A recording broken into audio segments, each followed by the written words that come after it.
Where is this?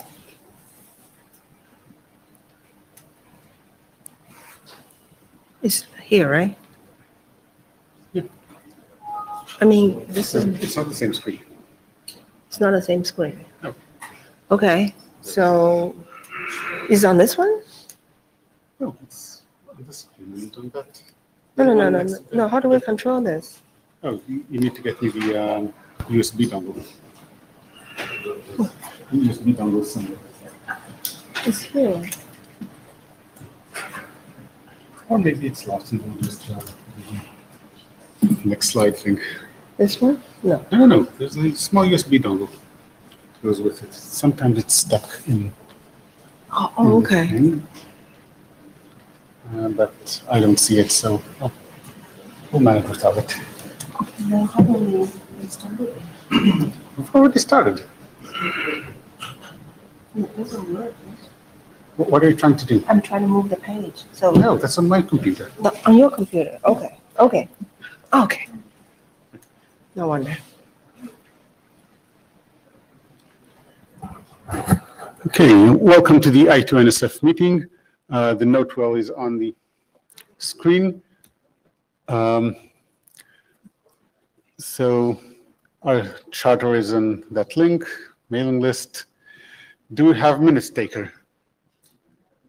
We can't proceed without. Thank you. And we need someone on the Jabber room. Is anyone in the Jabber room?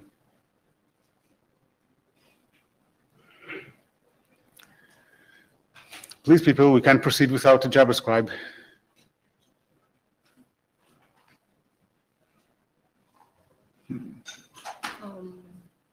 Is anybody in the Jabber room? Nobody, right? Oh, we have a volunteer. Thank you. Okay. And the blue sheets are going around. Please fill them in and circulate.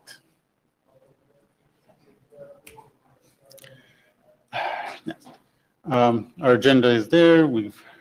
Minutes taker may or may not use Etherpad as they wish. I just want to add a note for the minute taker. For people who have thoughts, questions, and please put your questions in the Etherpad. And also, if your name is not taken correctly, please correct them. Everybody has right to make changes to the Etherpad.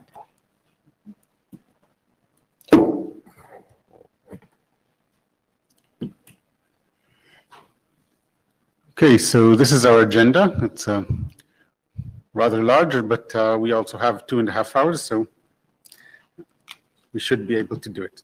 Okay. Let's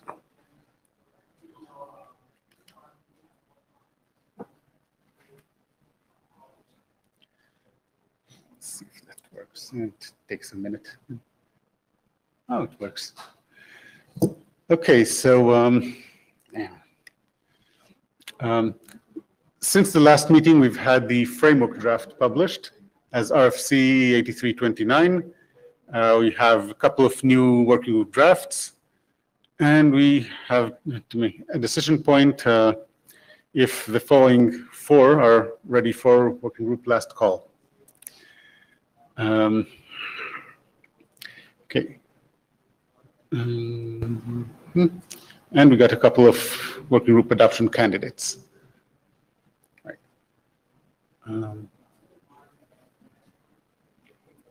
Okay, you want to describe this? This is Okay, so this basically shows what we have so far in our working group.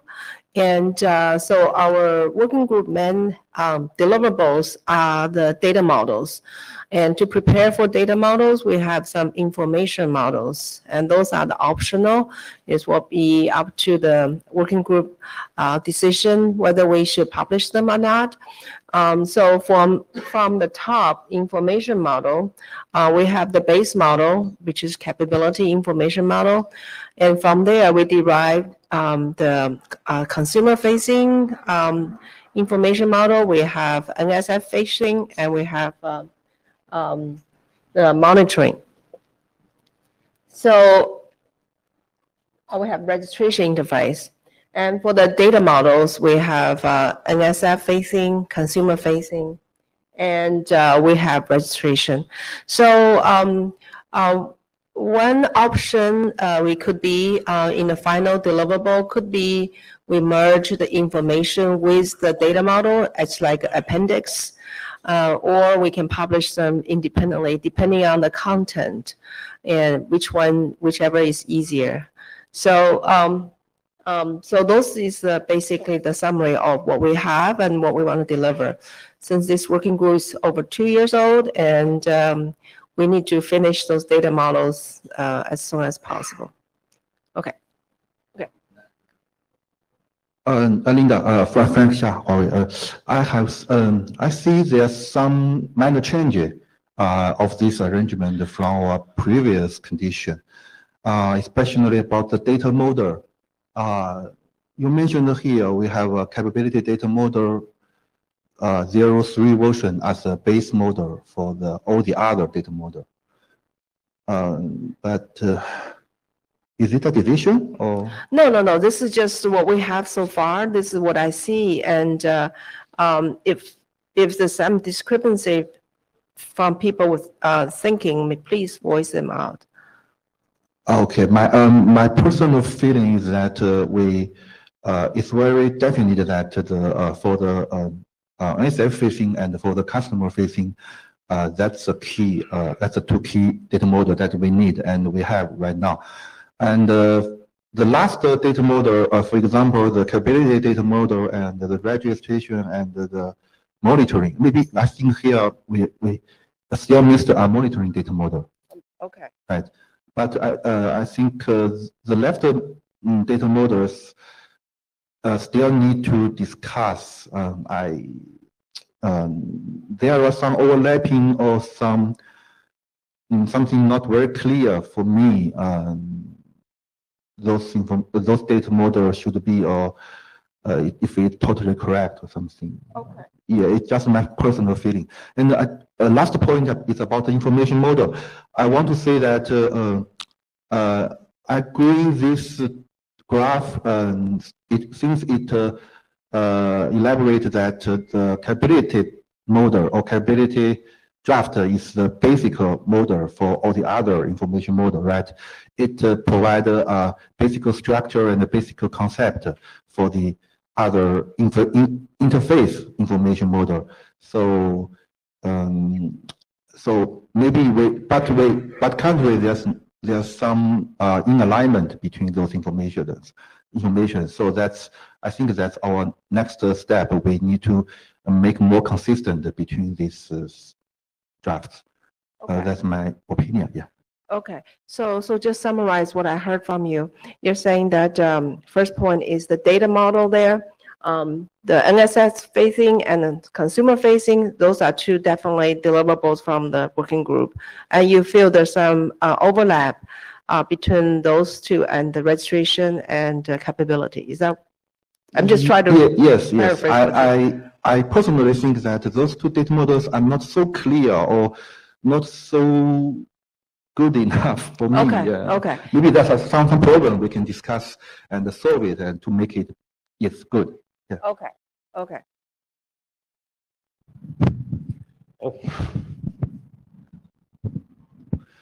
Okay, Diego Lopez. I think that something that we should agree somehow is which are the documents we have to. The group should put most effort on to have, as you said, to deliver something on time. And precisely, I will ask the people that are working on these drafts.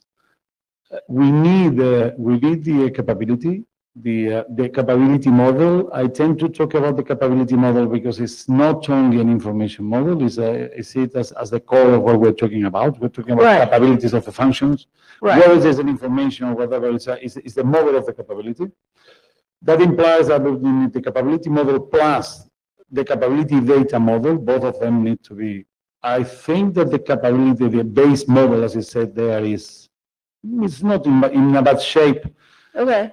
Probably it's not 100% aligned and has some oversimplifications, but it's fine. The capability model should be close to ready, I hope soon.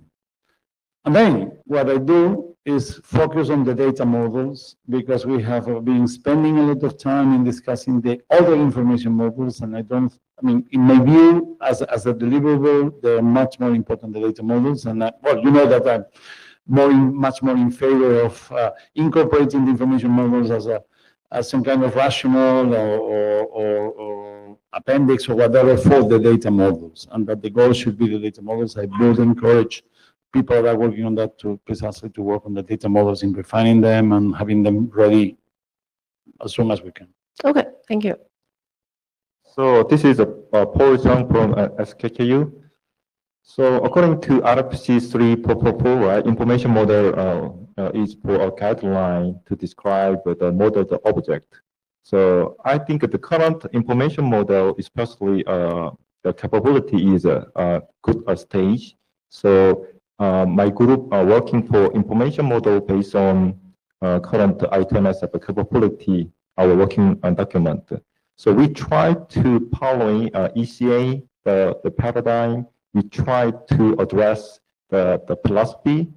So my opinion is the information model is still useful to give a high-level idea to people, understand the data model eventually. Without a good description of model, the object, using the information model, it is very difficult to understand the actual data model. So my opinion is the current separation of information data model is more concisely can describe, also people can read. But one concern is that Diego mentioned the consistency between information model and data model. So in that case, the author can collaborate and then try to make synchronization. So in that case, it is doable. And also we can ask people in our working group, we have to merge data model, information model, or we can separately. So we can ask this at the meeting, okay? And also the data model case, I have a comment. Susan model case, also the previous last 5 hackathon project, we used the Susan's, the Hare's, the capability data model for the basis. So we already proved. So the Susan data model is a foundation for resolution. So resolution interface data model, I will explain later on my presentation. It has 3. So I think the Susan is also a good stage we can working together. So that's why I suggest adoption of working item. Okay, that's it. Okay, Yeah. thank you. So should we go to the next one?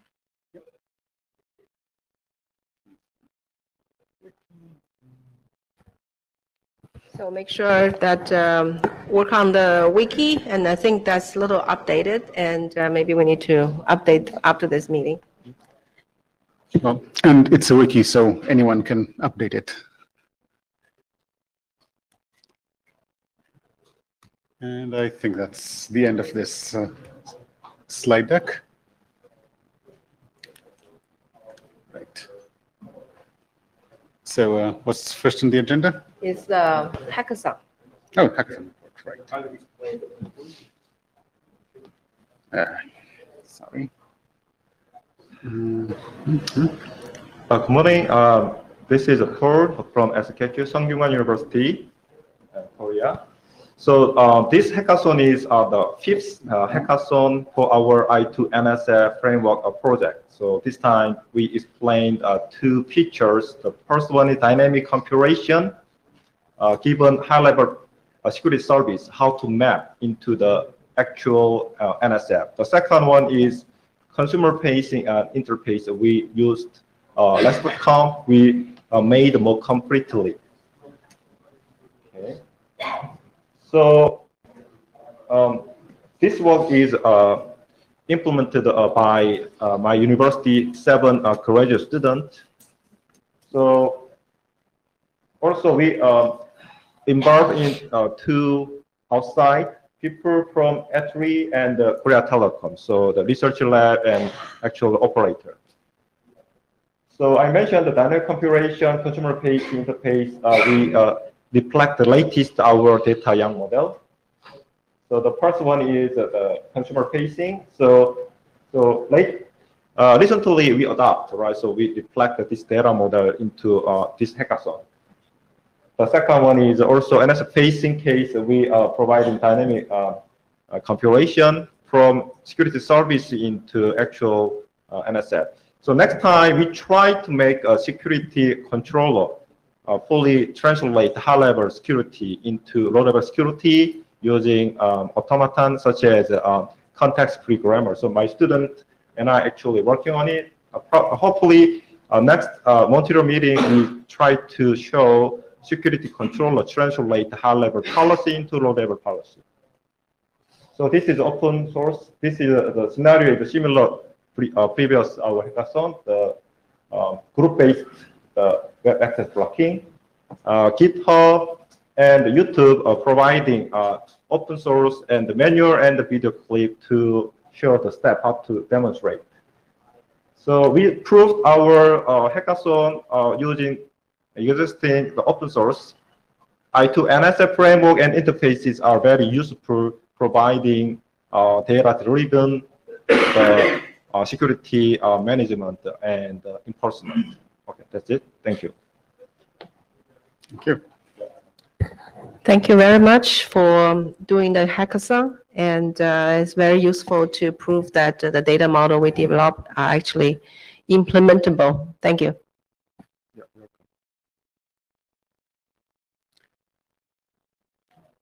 so next one is the working group update. Working group draft update is the applicability. Yeah, applicability. Yeah, Do you have it is it? very hard to pronounce. Applicability. Capability data model? Not capability. Applicability. Oh, the- applicability. Yeah, that's the one is ready for. Applicability 0. Yes. Okay. Yeah. So the applicability of the document describes the how to deploy I2NSF into real security system. So the update is the section 4. We clarified the motivation and the benefit combining SDN and with I2NSF. Secondly, also we clarified the type of policy rule can be enforced with SDN switching or NSF, depending on security service, firewall or deep packet inspection, something like that. And also we explained that the role of security controller support divided, which means simple filtering can be performed into open virtual open switch using the flow table. Secondly, some more complicated security service can be performed on the NSF. So we showed. So the main contents also we published IEEE communication magazine. So I believe this the applicability document also already approved by academia. So I believe we can go ahead for the publication for RFC. So I mentioned the combination of I2NSF SDN is useful, demonstrate firewall and DPI and DDoS attack mitigation. So this one is already explained the last meeting, so I can skip it. So the framework, you can see the SDN switch can be part of the security service. That is the main idea. So we demonstrate 3 interfaces for our I2NSF. Consumer NSF registration, we showed the usefulness. And also this is the accelerated security service I explained before. So my suggestion is we publish a working group last call after your reviewing. And then if you have a suggestion or some comment, we can address. Yeah, that's it. Thank you. Okay, Diego, yeah, go ahead. Diego Lopez again. First of all, it's something we were commenting that I miss in the document is consistent story flow that connects the different parts, and this is something that I will try to provide. So And second is that looking at this presentation and two other documents that are somehow related to this is one that is dealing with NFV and SFC. I was wondering whether we could try to put all of them together, because it would build again a consistent story of the different applicability, because then if we publish a document that is applicability using SDN, applicability using NFV, applicability using SFC, something that looks a little bit not precisely very much self-consistent. I would try to merge the three documents. I see value in the three documents, and as a showing how you can apply these principles in different environments. So my question is, my answer is, the SFC-based traffic steering is still ongoing. We try to use the existing SFC. So my team is implement using the OpenDaylight, the SFC functionality. But Linda and I discussed, should we use the current SFC, or we are using our own traffic, we can say just the traffic analyzed based the forwarding. So maybe we have different approach. So that document is also important. It takes time to verify. So my suggestion is this document already showed the pure NFV environment I2NSF service, and also we showed the applicability of SDN, how to combine SDN into I2NS. This one is already we showed using hackathon, we proved. So also we showed three services. One is firewall, network security service. The second one is DPI for security content service. Third one is DDoS attack mitigation, means the attack mitigation, right? So three attacks are main attacks interest in our working group, right? So we addressed. So that's why I believe this is ready for working group REST. If we consider your second comment is the HNFV framework case, still nobody implemented I2NSF into real system. My student, my other collaborators still working on it. It takes another 1 or 2 years. We don't know actual applicable or not. So it takes another, yeah. So that's why we try to minimize the feasibility of our I2NSF2 into reality, and then we can, so, and later on, your comment, okay, we can work on some several, other work. So that's it, Basically, I mean, my idea would be that if we go for last call, that implies that we will freeze somehow the contents. And I think that would be advisable if there is some related work. I mean, the document is good, is adopted, is there, but that we wait a little bit till it's we go through the last call. Simply that, just to incorporate these other cases. I think it would translate into a higher quality of the document. I don't know, and this is something that I leave to the chairs to decide whether there is a strong pressure in publishing this. It is a draft, it is adopted draft, we can keep working on it, we can keep referring it, we can keep using it, but before publishing, I would like to see it converge with all use cases, simply that. Okay, thank you. Thank you very much. Okay, let's move on. So next one is the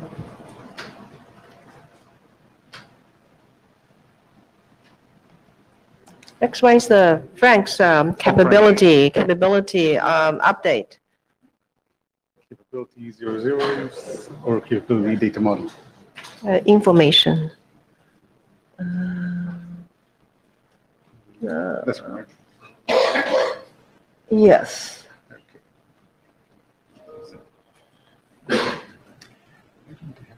Hello everyone. It's Frank Xia, Huawei. I'd like to introduce our capability model, drafts, latest progress.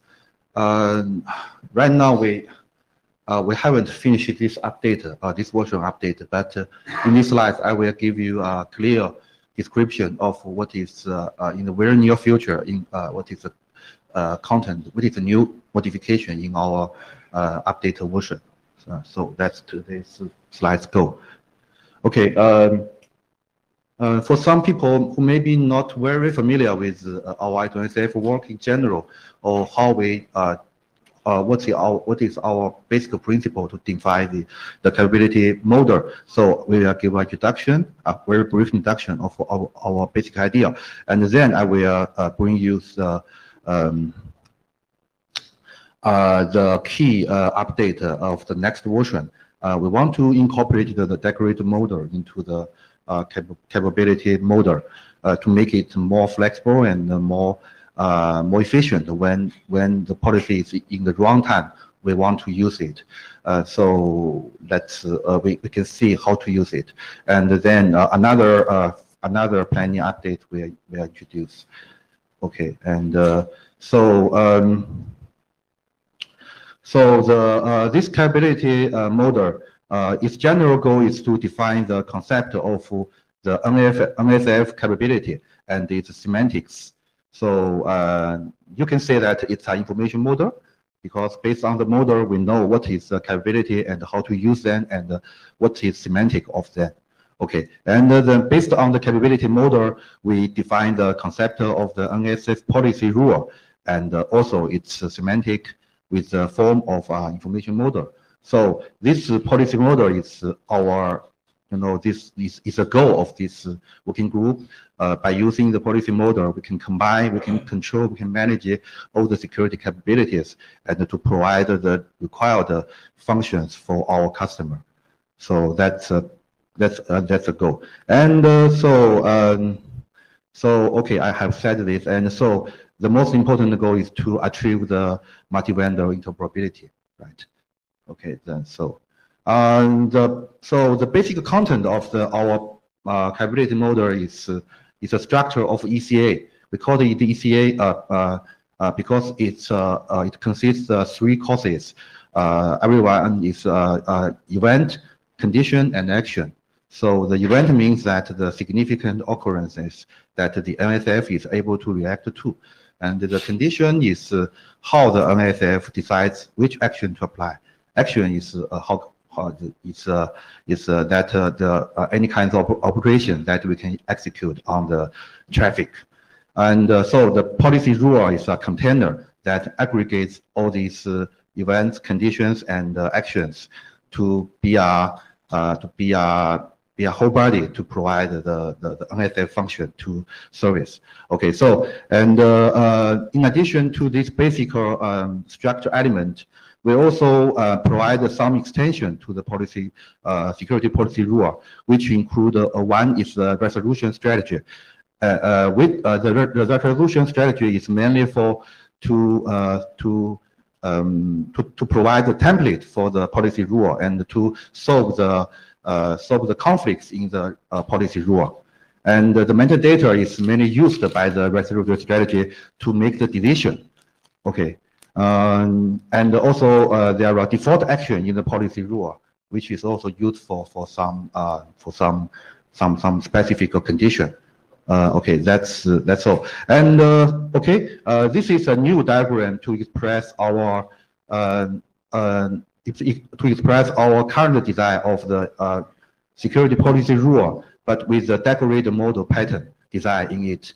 I'm sorry here, this picture is not it's not complete. Actually, you can see the that one. Okay, you can see the you can see the how to say decorated pattern here. Let me take an example. From the basic rule, policy rule, we inherited the I2NSF policy rule. And in the parallel layer with the I2NSF policy rule, we have our decorated model class. And below that decorated class, we can add different kinds of specific specific policy rule, such as authentication rule, authorization rule, or the filtering rule, user control rule, or something. And those rules are the runtime rule, which means that they are not defined and used in the very beginning time. They can define and put there, and when we need it, we just dynamically load them to our basic policy rule. So that makes this kind of decorated model will make our policy rule can be modified when the security controller is in runtime, and so it's very dynamic and flexible. And but sorry, I do not express the whole class design in this picture. But I think in the next version we will give a very detailed description of what it is like. Okay, and I do not want to go too into detail of this. But the basic idea is that comparing to our previous design is that we just use a very normal way. We define the class inheritance subclass way to define the from the very basic class to our very specific class. That way is very simple, but it's very intuitive, and it's easy to design. But it has its cons. It's not very elegant, and it also requires some non-trivial maintenance when we need to do any update. So, and it cannot work well at runtime. So that's what I mentioned. So that's why we think that maybe decorated mode can be introduced here and to solve this problem well. Okay. And in addition to the decorated mode, I think we have another planned updates, which include that we will extend our event and condition clauses with some more powerful way with the CNF and the DNF block clauses definition to make them to can include more semantics, and also we can make our event to be event and evaluation function to be more complex, to can express more information and more powerful actions on the traffic. So and another extension included the other included extension included the action clause evaluation strategy, and we also will include more metadata to help the resolution strategy. So they are all very detailed extension to the current policy rule model or the capability model. And this is actually the previous condition. Maybe in 100 meeting we have this kind of situation. We have our basic capability model draft, and based on this basic model, we can define the customer-facing interface information model. We can define the registration interface information model and the monitoring interface information model. But we think the basic principle is that all these inherited or all these other information models should follow the same principle as the capability model and use the same metadata or the basic structure way, design way in the capability model. That's so to make all the following data model can be consistent with one principle, and it can work together well. So that's our hope. And the data model, I think Linda has mentioned, we have already have so many, but some of them is good. Some of them still need more improvement. We can work together on them. And so the last one is that just like what I told, we will provide our updated version of the capability draft in the near 2 or 3 weeks, and so make the work can continue for other information model and data model draft, and we will provide our helps. We work as a team to make the alignment between the capability model and the other information model and data model drafts. So that's our current plan. Thanks. Thank you. Any questions for this?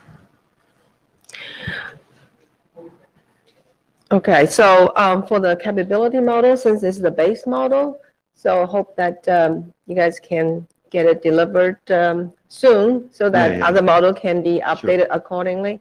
Yes. Because our working group has been, for a long time, we need to deliver those data models. Yeah. We Okay. will, as our promised, we will submit it in 2 or 3 weeks. Yeah.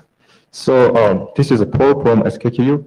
So the current the capability information model is a very good shape for network security service such as the firewall. However, content security or authentication case still a rough shape. So we need to go into more detail. My suggestion is probably sticks. Sticks is the threat, the expression, some data model language, as you know. So probably we can take advantage of how to describe content security or threat or authentication, and then we can more clarify the information model. Okay, we will consider. And you are right. Currently, in our very beginning picture, we want to cover all the different categories of security capabilities. But when we proceed all this work, we find that the content security in the application layer and the attack mitigation series functions is not so easy as the network layer security function to define their policy rule. So our current idea is that we may need to split those content into another draft, so it will not prevent our this current capability model to move forward. So yeah, that's a good idea. Separate something which is controversial out, so we can move to base model for. Okay, so no, I was saying we're going to say precisely it is, and I would include an authentication. When it comes to authentication, it's not clear to me why we have authentication in other of the documents. I don't believe that authentication belongs, I mean, the authentication method to a certain function belongs to its capabilities. It's something that is necessary, but it's not to be listed as a capability. Then I would put this aside and discuss it later. Yeah, Diego, yeah, I understand you. But maybe you misunderstand me. Sorry. I just use authentication as an example. But you are right. We cannot define all the different kinds of security capability in our base model. I just mean that how to use the decorative model in our model, in our design. So I use the authentication as an example. But you know, no, it will not. Maybe it can be the authentication or other very specific security capability can be an example in our appendix, but it should be not the standard things. Exactly, yes. And let me insist on one thing. The goal of the capability model, as far as I can say, is to show which are the capabilities. It's not to exhaustively list the capabilities. It's not. This is not a catalog of capabilities. It's a way of expressing capabilities, which is different. Right. Since people mentioned content security, it just reminds me of I was in the I'm chairing this ONOC, Open Network User Group. There's a working group there called Software Defined Security Service Working Group. And over there is primarily large enterprise communities providing requirement and use cases and their pain point. So over there, they define 3 distinct security, software-defined security. One is bumping the wire, like the IETF have been working on that for ages, right? The firewall, DPIs, and it's all kind of, we have a function performing, enforce the security policies. Is on the wire. And second one is security to be enforced in the hypervisor. Third one is security being enforced by the application. So they categorize in 3 different places. And another thing is there's so much talking about since lots of enterprises want to move the workload to the cloud. Actually, they are like many companies are moving, like Intuit is moving 40% already into the cloud. Many companies are following the suit. And the biggest part is how do we validate the environment? I think maybe later at the end of this session, we talk about this attestation. That's the part we'll address this. Okay. Thank you. What's next? Next one is Yang model, the capability data model. Jin Yong.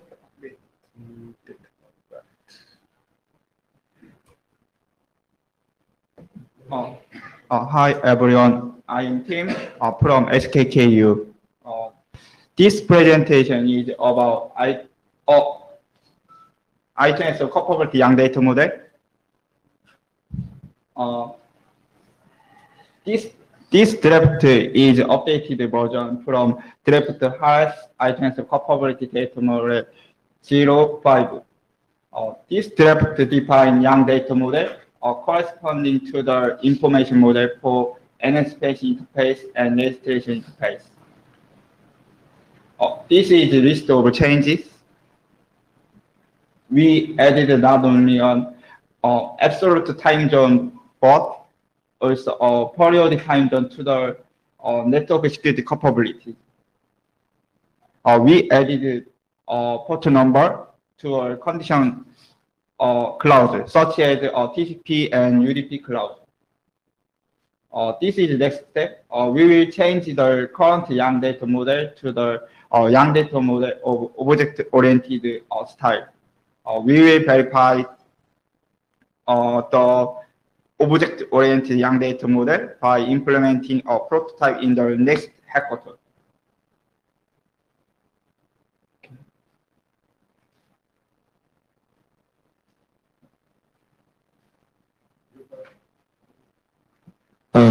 Question for clarification. What do you think this capability model should be applied in which interface? This capability model, right? Your capability data model. So, do you think it should be applied on the NSA facing interface or the customer facing, or all of them? Okay. Also, this the document. So Susan's capability currently is used for registration interface, such as we register NSF capability, and also we search if security controller receives some security service, and if there is no register NSF, it asks the developer management system, do you have this kind of capability NSF? So kind of a searching functionality. The third one is a kind of life cycling. So Diego mentioned the life cycling is part of Mano. So, but the interaction between the I2NSF system, Mano also still required. So we need to investigate. But you also have a register data model, registration interface data model. So what is the relation between these two? Yeah, you mean kind of this draft is used for the registration. So the capability of this data model is just specify what kind of a capability, the location of a capability just specified. Actual the operation, restoration, searching, or life cycling operation just imposed by restoration interface, such as NSF facing interface. Yeah. I'm not sure that work is in scope of I2NSF because we haven't discussed all these things until now in I2NSF, how to manage the registration information model. Actually, we only discussed what should be, what content or what kind of security capabilities should be registered to the management center, something security controller. But the points you mentioned, I don't think we have discussed very good and have a result, a decision. So I'm not sure whether we should, yeah. So yeah, actually today there is an agenda list about registration interface. At that time slot, I explain in detail how Sujan's capability data model can be used for registration. Okay. Okay. Just one note. I'm not objecting. I just feel that we need to more discussion about it because, and also I have not clear understanding of the relations between these two drafts. So I propose a question, but it's okay. We can discuss. Yeah. Diego Lopez. Yeah, and when it comes to the registration interface, there is another draft on registration, and we will discuss. I have a couple of questions about that, but later on. There is another thing that puzzles me in this draft and in several others. It's about the time zone. What do you mean by a time zone? Because if a time zone is expressed in terms of a date, it's not a time zone. It's a date. Is that, I want to understand what the time zone is, simply. As long as I understand, the time zone is just UTC time, such as this is the UTC 0 in the London, and then United States, for the Middle East case, -5 nowadays, right? Something like we can specify that. Can you show the slides? You know, John? This one, exactly. No, exactly. So you say time zone, and you say there are two values, two attributes there. This is time and date. Refer to what? That's currently the type looks like a Boolean, but there is the type looks like we need to change some other type, integer or something like that. No, this is, you know, time can become a rather tricky issue if we want to express it. I mean, if we're talking about a precise epoch, fine, I'm fine about that. If we're talking about a time zone normally have, the time zones have an identifier. And you see UTC, UTC +1, UTC -5, simple that. And the same, what is a periodic time zone? So it's something that I need some understanding because I don't understand. Okay, let me clarify. So you can see in the past the hackathon, we showed the time-based the web picture, which means during the work time, employee cannot access the Facebook or YouTube, right? A kind of disruption, right? So we can specify security policy. What time start in post, what time is expire, but it is depending on the time duration, right? So we can specify that one time-based the security service. So we try, but we needed some typo here. We will fix it. Okay, thank you.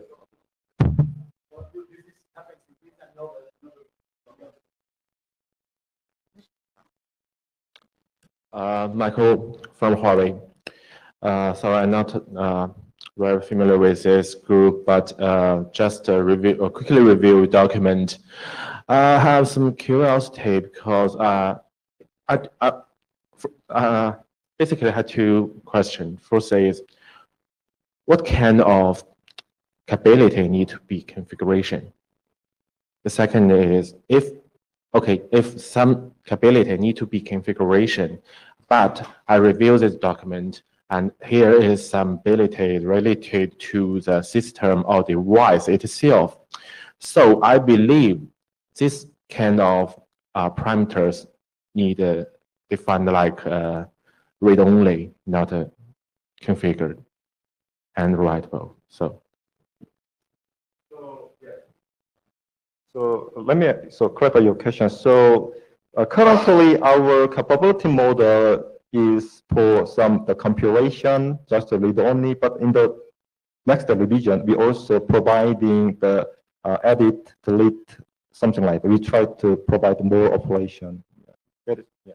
Yeah, I suggest to make it clearly because you know the system or device capability cannot be changed.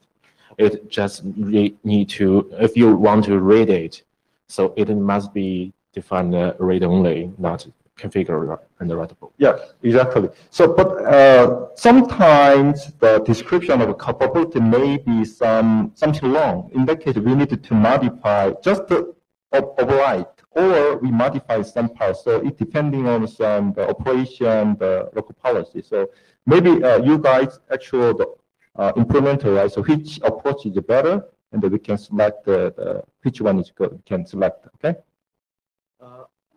Okay, I think maybe I can understand your explain, but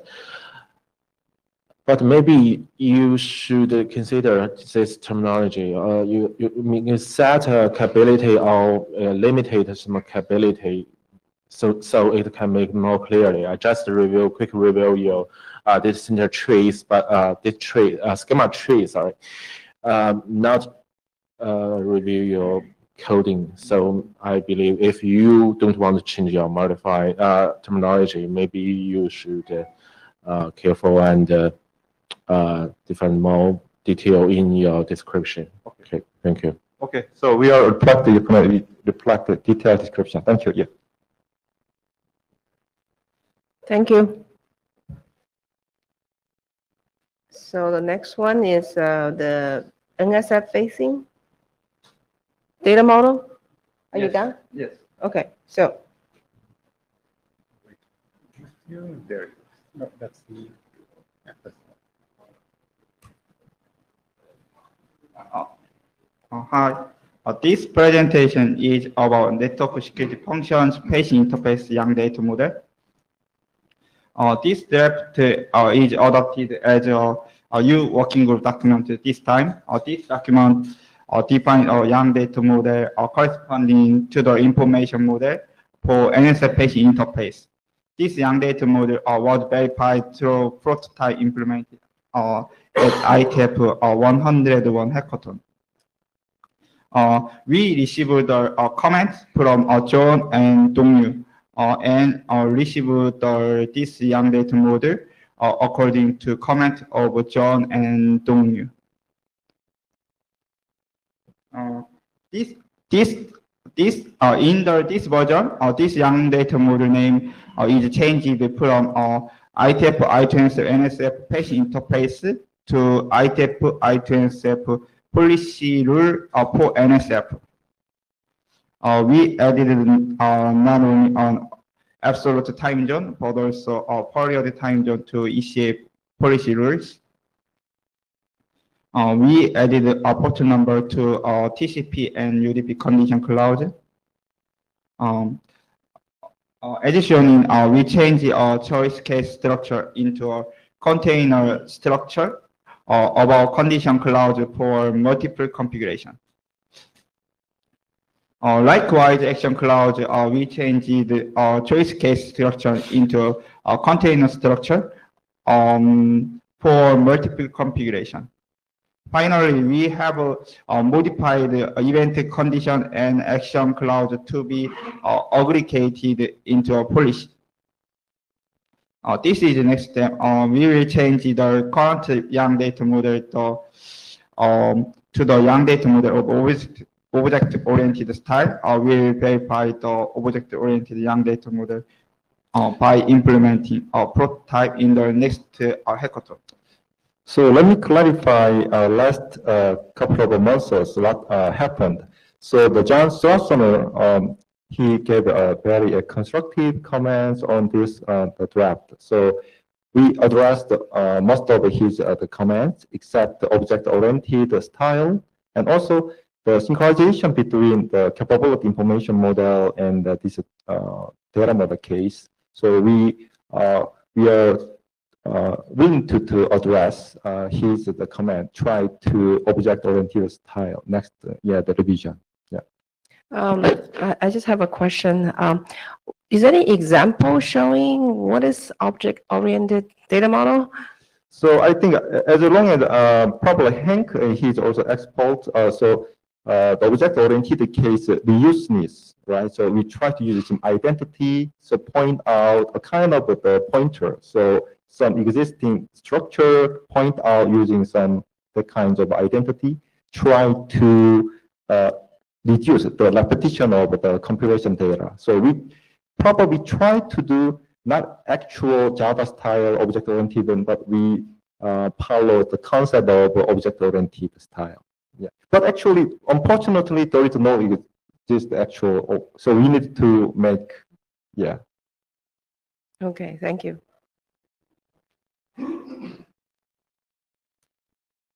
So the next one is the consumer-facing interface. So we have two documents. One is the information model, one is the data model, right? Exactly. The information model first. Information model first. Okay.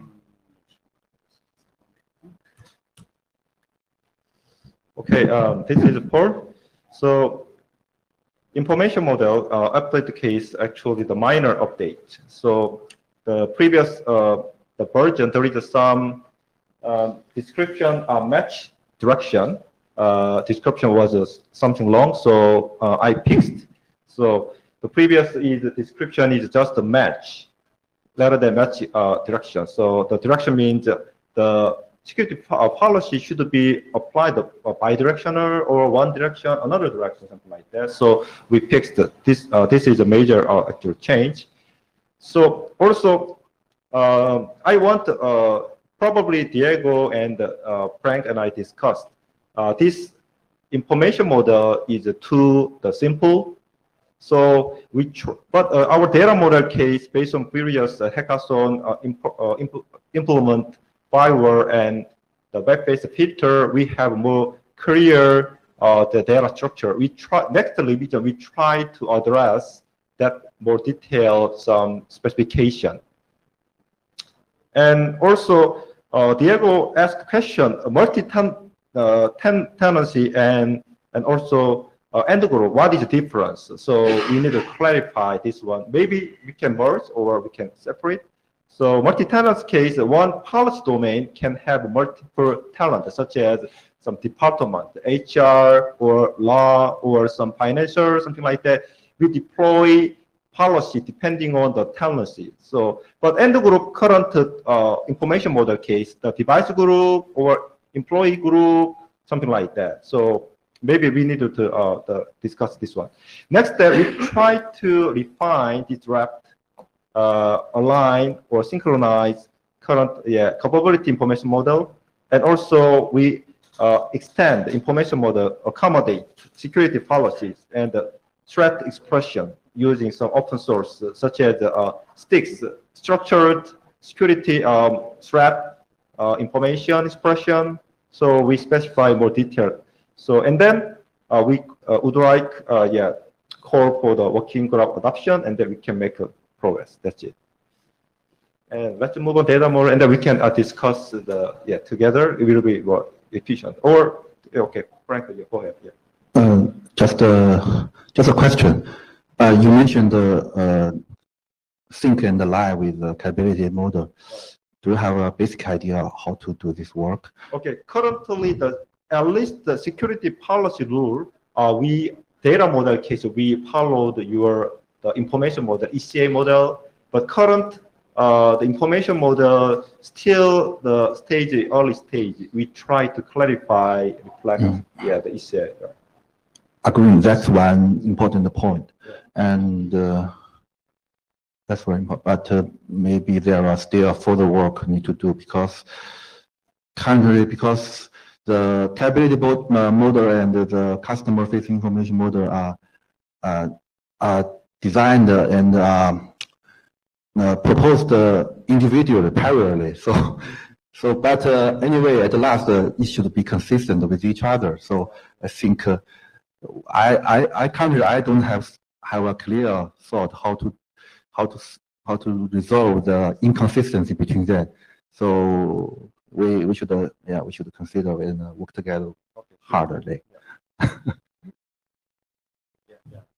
Michael from Harvard, this is your next topic, customer-facing interfacing type model. Yeah, this is customer-facing. Previous one is the consumer-facing information model. This is so. Okay. Or what kind? It's just some same problem. Yeah. Okay. Michael from Harvard, I want to make it clear that it means some kind of service module. This you mean customers facing interface Right. data model. That is some kind of service module. Service model. So I have a question: how did this in the service module is works on only one device or set of device? I mean set of devices. Right, exactly. A We set can- of device. So how to solicit this service topology? I mean the topology, service topology. Service topology. Yeah, how to solicit this service topology? So could you Can I define answer? what is the service topology? Yeah, I can answer. Okay. Currently,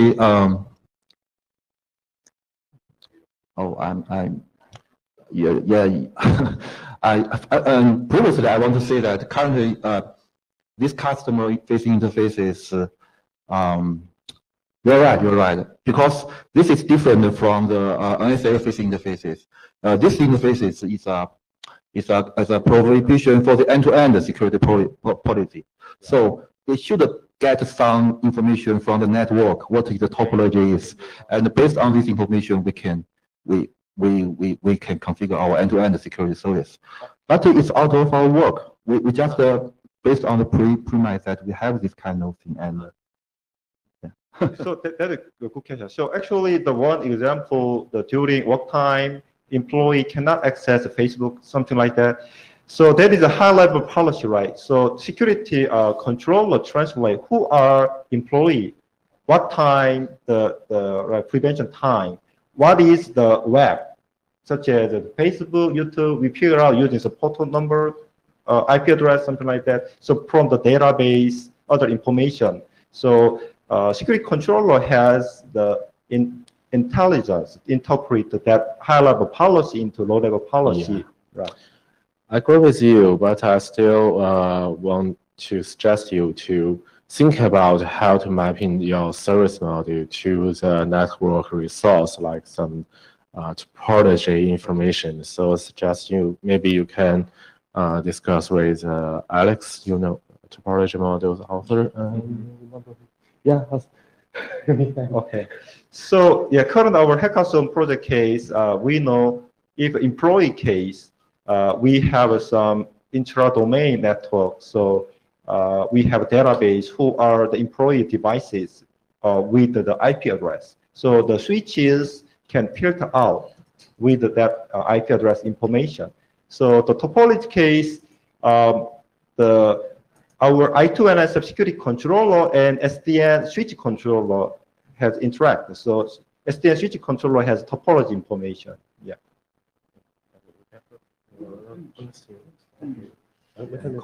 Yeah. Frank Xia, according to this question, I think we only concern on the maybe service function chain information. How many security functions between our customer and the service, and how they construct a service function chain. That's what kind of the topology information that we are concerned. But we don't care about the network topology. Right, exactly. Right. So because we are work on the security service layer, or how to say, we are application layer. We don't care about the network layer topology. And then our policy model doesn't care about anything related to network resource or something. We just care about the security policy. Security policy means that how we apply how we express the security requirement or security service to map to the firewall IDS real security configuration. So it's only about, or it's only limited on the security area. So we will consider your suggestion. It may be have relation, but I don't think it's so much. It will so much influence our design. Yeah. As Frank's answer makes sense. If you depend on the service function chain, it makes sense. Since the service function chain already provides the topology information. Thank you. Okay. Thank you. Okay, Dave, go ahead. So, Lopez. It's about, we were talking about this list of lumped set of attributes that are associated with the customer-facing model. When it comes to tenants and groups and the like, I think that they reflect a very poor modeling in the sense that they are not well structured. And while I think that probably makes sense to think in terms of who are the subjects of the policy rules, about saying these kind of users or those users identified like this, or this group, or this group of customers or whatever, that could make sense. I don't think that the way of modeling it right now is correct. I mean, it's a way from correct because you say groups and tenants. What on earth is a group and what on earth is a tenant? And it's not enough to say, for example, human resources, for example, accounting. No, this is, you have to define what a group is. You have to define what a tenant is. Which are what defines a tenant, what makes a tenant. And then for the moment, I will put this apart and assume that this is part of something that goes in parallel. So as you know, the Windows, the system nowadays, the security authorization or access control case, usually based on the group, right? No, I know. Yeah, we try to use it. Paul, I understand what a group is. The same way I understand what a function is, but when we're talking about the function here, we have to define what a function is, in despite of the common understanding. I mean, I'm mixing simply throwing in there at the model tenant. Yeah. How do you express a tenant? What is a tenant? Because I simply say, and you identify the tenant is not enough. Yeah, right. You see, and it's the same. A group is made of users, but we're not modeling users. Right. Can we say this applies? What are you doing?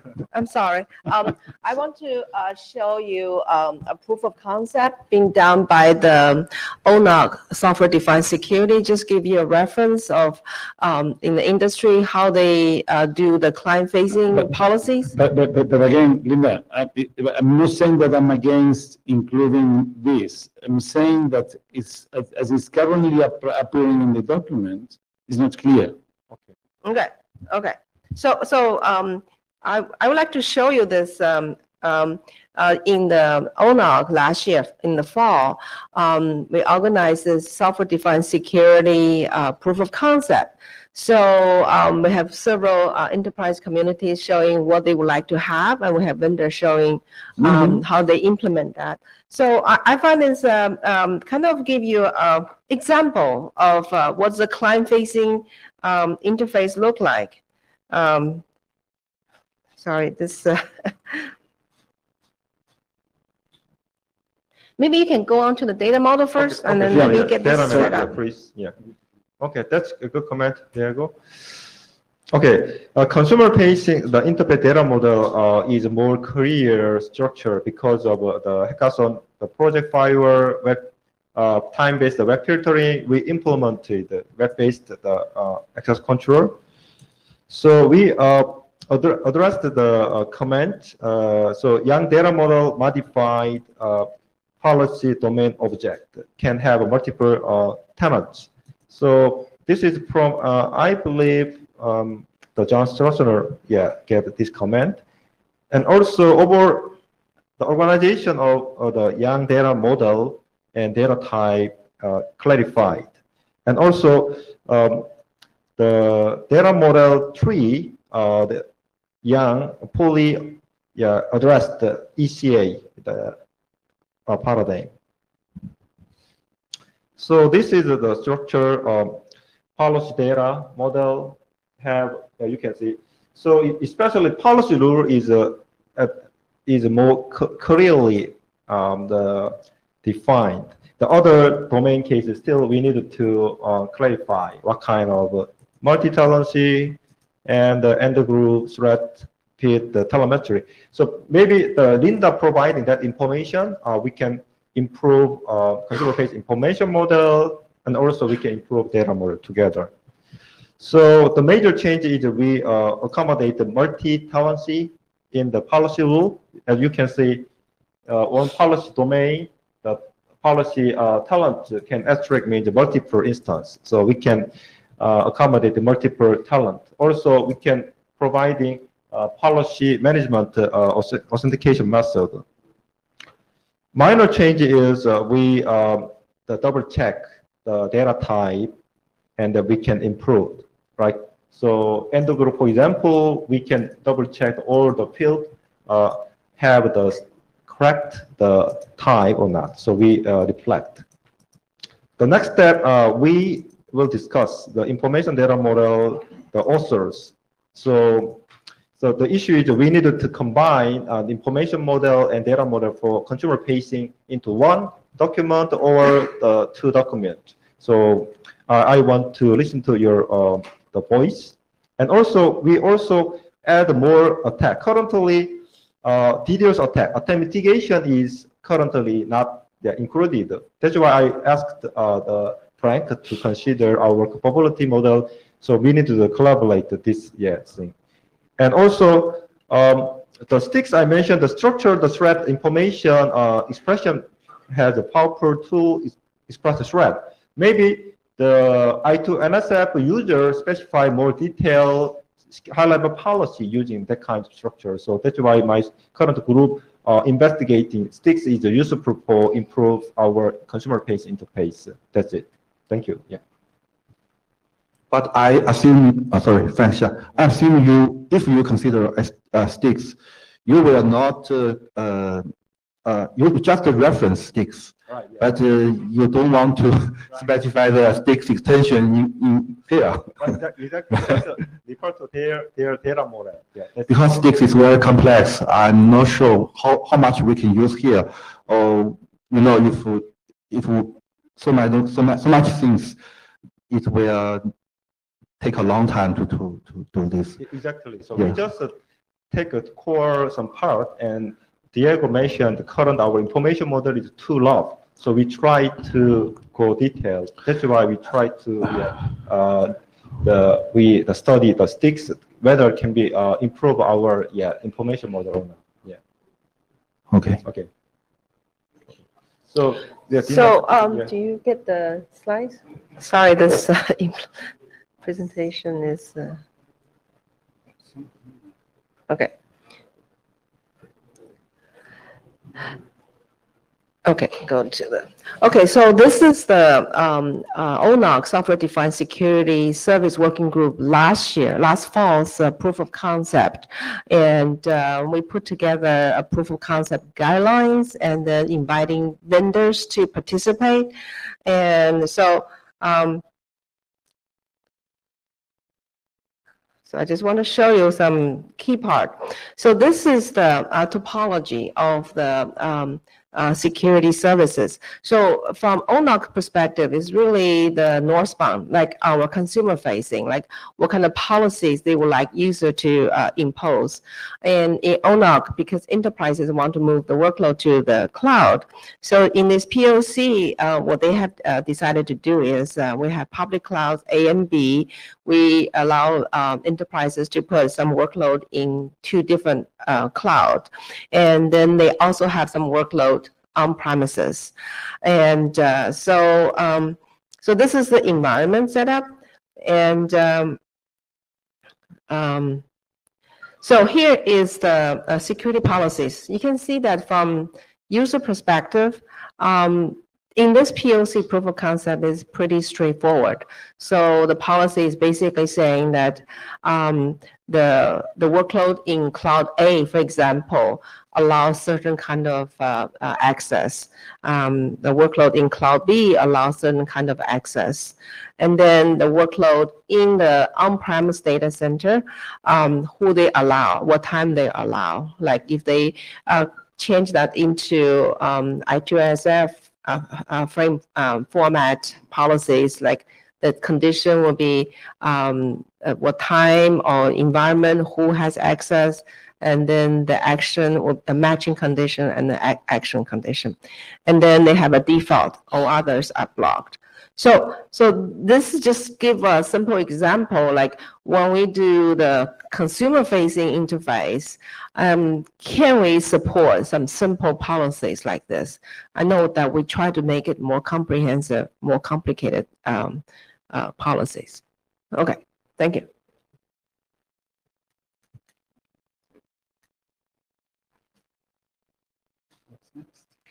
Next one is the NSS thing, right? Just allow me a comment. This is something that has been very illustrative, and I think that with us, if we try to model the customer facing in that, because there what I see basically are general rules and probably some ideas about data flows. And we're naming the whole thing, the information on the data model in a way that is very, very misleading to anyone, and include myself in that. Okay. Did I get the right one? Or? Wait a second. So how come we have data models? So are you doing the monitoring? The monitoring one? Oh, yes. Okay. I am. Okay. Okay, so I got the wrong presentation. We'll get the right one. Okay, thank you.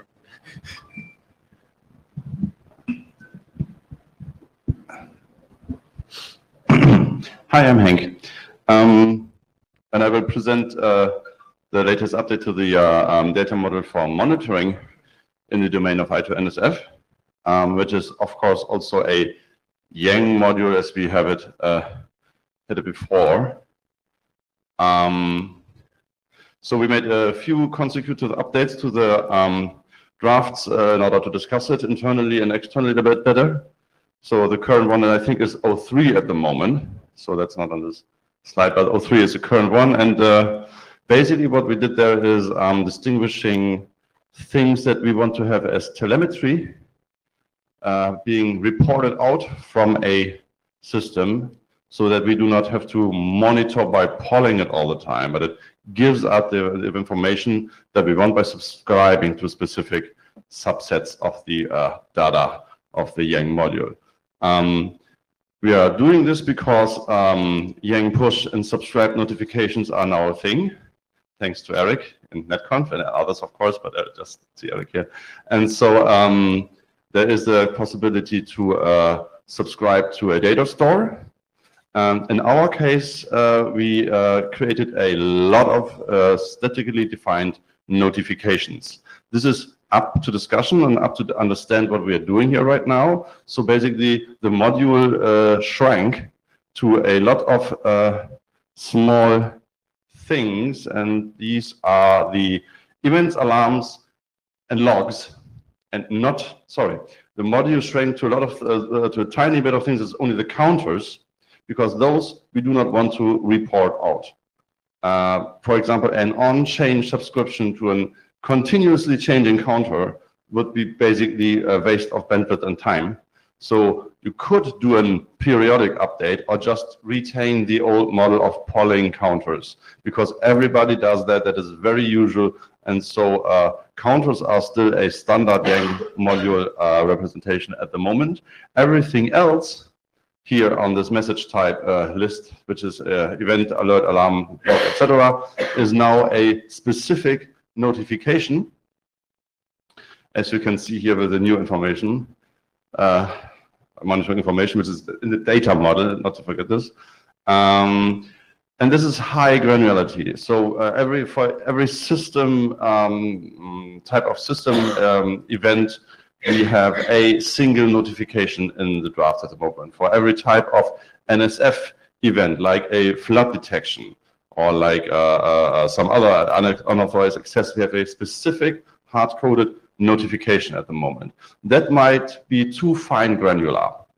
What we might want to have is to have a generic system notification and a generic NSF notification in which we can introduce case choices and use another concept that was on a slide before, I will not go back, that uses identities to make these choices. So that we also introduced next to this split between the standard data store model and the notification definitions, we introduced a lot of identities. And this comes up here. Now this is basically, yeah, a lot of identities. This is exactly the right slide. So what was once a container, I think there's a pointer here. So which was once a container that had just a set of booleans in it, is now an identity that is creating taxonomies. So we have a access mode identity and a lot of specific access modes that have a parent identity, which is a substatement by base.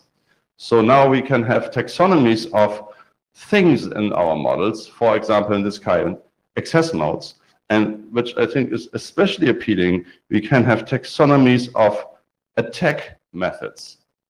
And that is something that will be very useful in the post-processing of these reported notifications, because associating specific attacks that are detected is way more easier if you have a semantic distance between them. So, for example, a flood attack and a web attack might be closely correlated because they are on the same, they have the same parent, for example. And with this taxonomy, we started basic taxonomy built on the stuff we had already. We can build later on by adding just new identities, which are new attack kinds. Therefore, we would use those identities in the generalized notifications, which are now, to reiterate that, very specific ones to have a good overview and understand them better, but we could aggregate them again. So this is basically the biggest change we made to the layout of the data model at the moment. And the big advantage here is that NSF is going to publish this information to the subscriber, and we do not have to pull everything all the time arbitrarily from a Yang data store.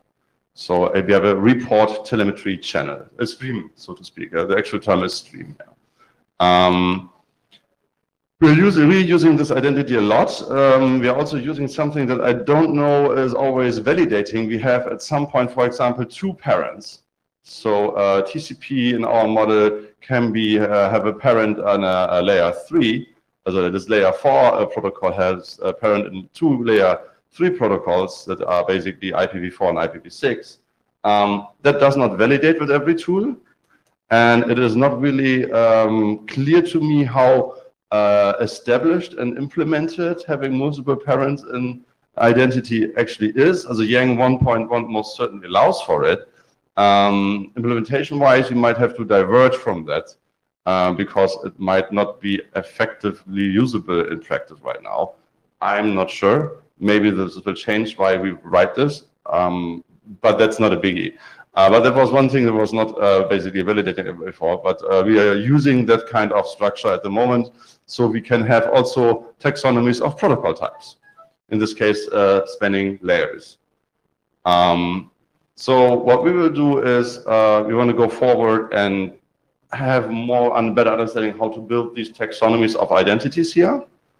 Again, which will be helpful in post-processment and give more semantic meaning to post-processment, monitoring components, basically. We would really like to have input from outside of this working group in regard to NetConf, how the notification statements that we are using now could be improved, especially in terms of extending them later on. That's the most important thing.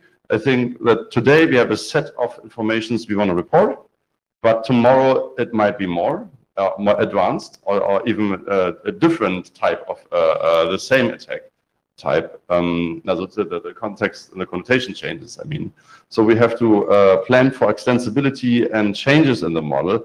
And that is something we have to improve on, I think, because the static notifications would just add new static notifications you then have to know about. So distributed knowledge of the existing of something is always a problem. Maybe just use a more generic one and then have this identity choices in them. I guess that's a better way, but we are still discussing that. So that's one way to go forward. We want to have this done at the next hackathon also, because the hackathon team is great. I mean, literally outputting all the time excellent proof of concepts. So I'm looking forward to that next time. And yeah, I think when we are done with the proof of concept, we can basically go to probably adoption call, I think. Hi, Frank Xia. Hi, I have two questions. Firstly, currently we defined a lot of notification. Now, we use this way to push our telemetry. My question is, can this way support both periodically push and the on-time push? Yeah, it can do exactly that. In theory, it is not really clearly defined how and where this capability of real-time, that's called on-change, and yes. periodic is defined actually Yes, as a yes, capability, right. because this is in flux. It was going out of one draft, is not arrived in another draft yet. This is ongoing work in the NetConf community. Eric might have another comment on that, I think. It's a better answer than my answer. But the basic answer is, yes, of course, you can do exactly that. But Eric might have a comment on that. To answer the question, there's really two kinds of subscriptions being developed in the NetConf. You can subscribe to a data store or you can subscribe to a stream. When you subscribe to a stream, you have the option of getting the events as they're produced out of the stream. You also have a replay buffer. So if you want to replay them later, that's fine. Once they're identified and selected, you have the ability to still batch, process, and send them as groups. But that's part of the marshalling effort. So the idea of taking all your events and sending them to a marshaled bundle is something that's another draft that we're working on, and there's no reason you can't configure the sending of groups of those events at a periodic schedule independent of the subscription to them. Do you, question for you, do you think that it is useful to bundle those information as a group to send, using our scenario? Yes, in fact, there's an adopted draft aimed at bundling these records, and it will support the bundling notifications. This draft is adopted in NetConf. Yeah, this is also ongoing, and yeah, there's if you do bundling of, for example, periodic subscription would be possible as a data store subscription to the counter module, and a stream subscription could also be bundled to the notifications that are defined. But these then would have would aggregate, they would buffer. You would not receive them, but you would have them after a minute and get all notification in this notification bundle message. So both varieties, subscriptions to data store and to streams, can have this periodic interval by that. Second question: Can current data model support the fetch, or how to say poor model? Notifications can, I don't actually know, can they be queried? I don't think so. There is a replay buffer. Yeah, it is basically a workaround. You could just subscribe for a short time, basically, and then another way to stop watching that resource. It depends on the thing, but again, this is a mechanic to NetConf, which I am not actually familiar with. I was not thinking about just querying a notification. And Eric, again, please. I think we need it. Maybe we can, in addition to our notification, we should also have the pool. Direct answer to that, the early draft that got adopted for the bundled messages did have the choice of storing the messages for later retrieval. Many people thought that was overkill because the ability to query events out of a data store seemed a little much. So if there was a desire for it, recreating or taking the structure that already exists for random access to the events is possible, but you're going to go up a long hill to have somebody who wants to do random access into the events. It's a hard processing model. Yeah. Sorry, Alex, next. Yeah, this is Alex. Yeah, just to add on to that, this is actually one reason why basically in the notification bundles and so forth, basically the notifications are defined as records independent of what you do with them. So you could also define a log, for instance, to store them in. We did not define that, but this is, if that is something that is needed, that would be one thing would be a natural thing to have log and then operations on that. I think in I2NSF we provide a good example for your notification subscription mechanism to do more, maybe to be more powerful. Yeah, we are building the bundled notification message draft right now. So let me finish this one thought. And yes, there is a semantic there's a big semantic overlap between events and logs. They're basically the same thing. Events imply that you are somehow conveying them in close to real time, like as soon as possible. And logs somehow imply that you store them a little bit and then somehow access them. But that is literally the only difference between them. The content semantically is the same. So if you really want to have a aggregating blog of notifications that you retrieve on your periodic, you have the control of when to get it. You could aggregate the things in the message notification, but that was pushed back a little bit. So I was considering actually aggregating events and logs in the same notification, just adding an optional part of metadata that is necessary to express the log, but which is log specific to the events, so to speak. So okay, so I think our I2NSF, the server security service is authentication case, DDoS attack case, notification is very useful. Just a login case, maybe too late to detect and then take action. So I think the push service also, notification also very important to take action early stage. Yeah.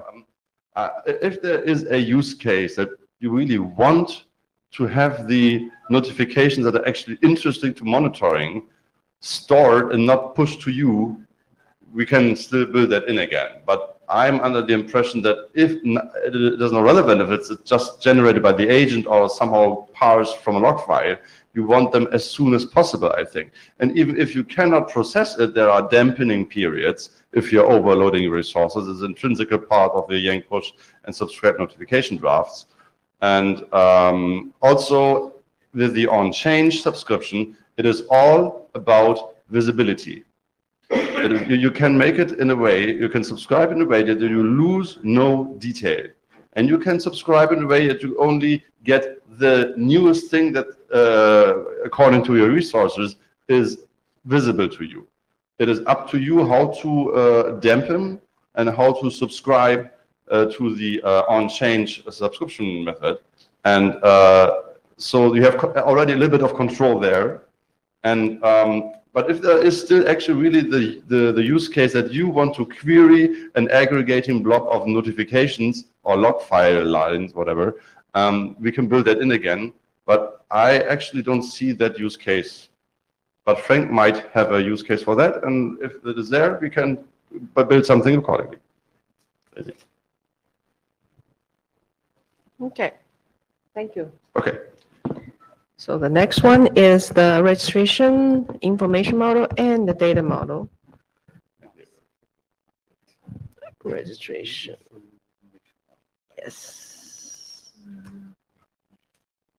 Okay, this is Paul from SKKU.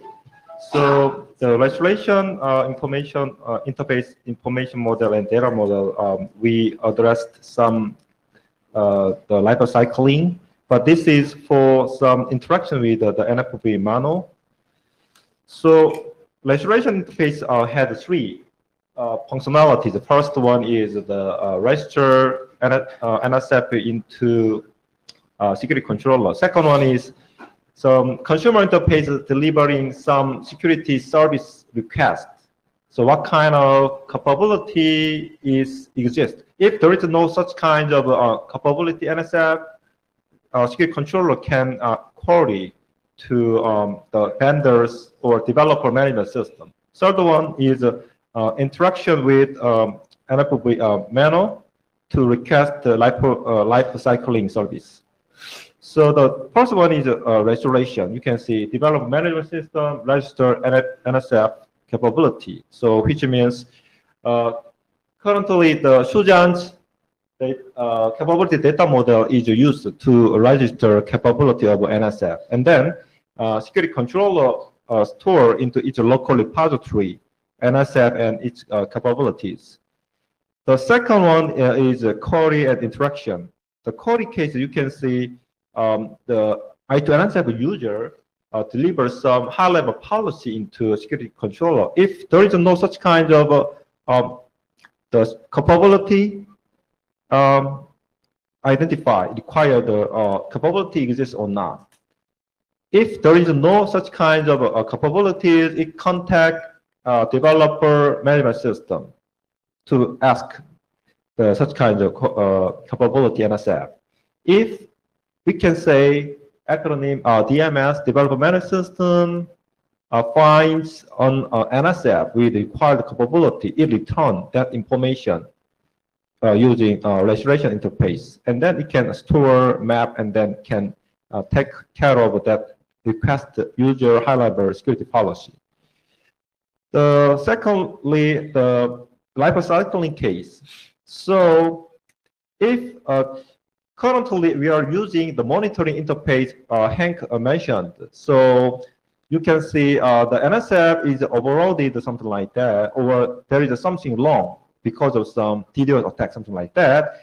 In that case, we may make another NSF. In that case, we needed to ask the development management system create new NSF to care of that request, and then it can create something like that. So here, one point is we don't handle the malware directly. Just I would say some interaction for lifecycling is required because security controller also working for that kind of monitoring.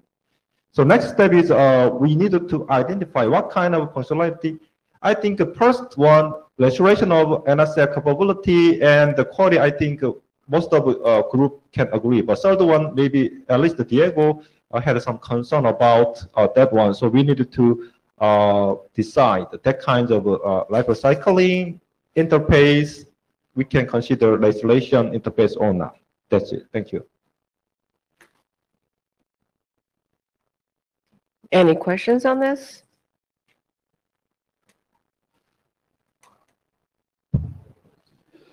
Developers is a comment. I mean, I don't see clearly. I mean, again, it's not that you need to interface the I2NSF framework to OpenStack or to whatever else in cloud or anything.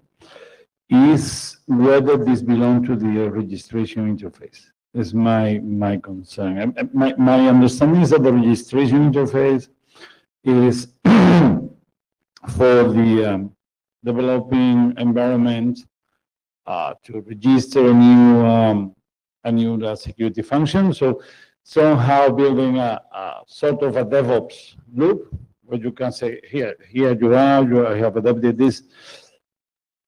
That you can use something related or similar to start an action by a cloud orchestrator or an NFV orchestrator is something that I would put aside the registration interface.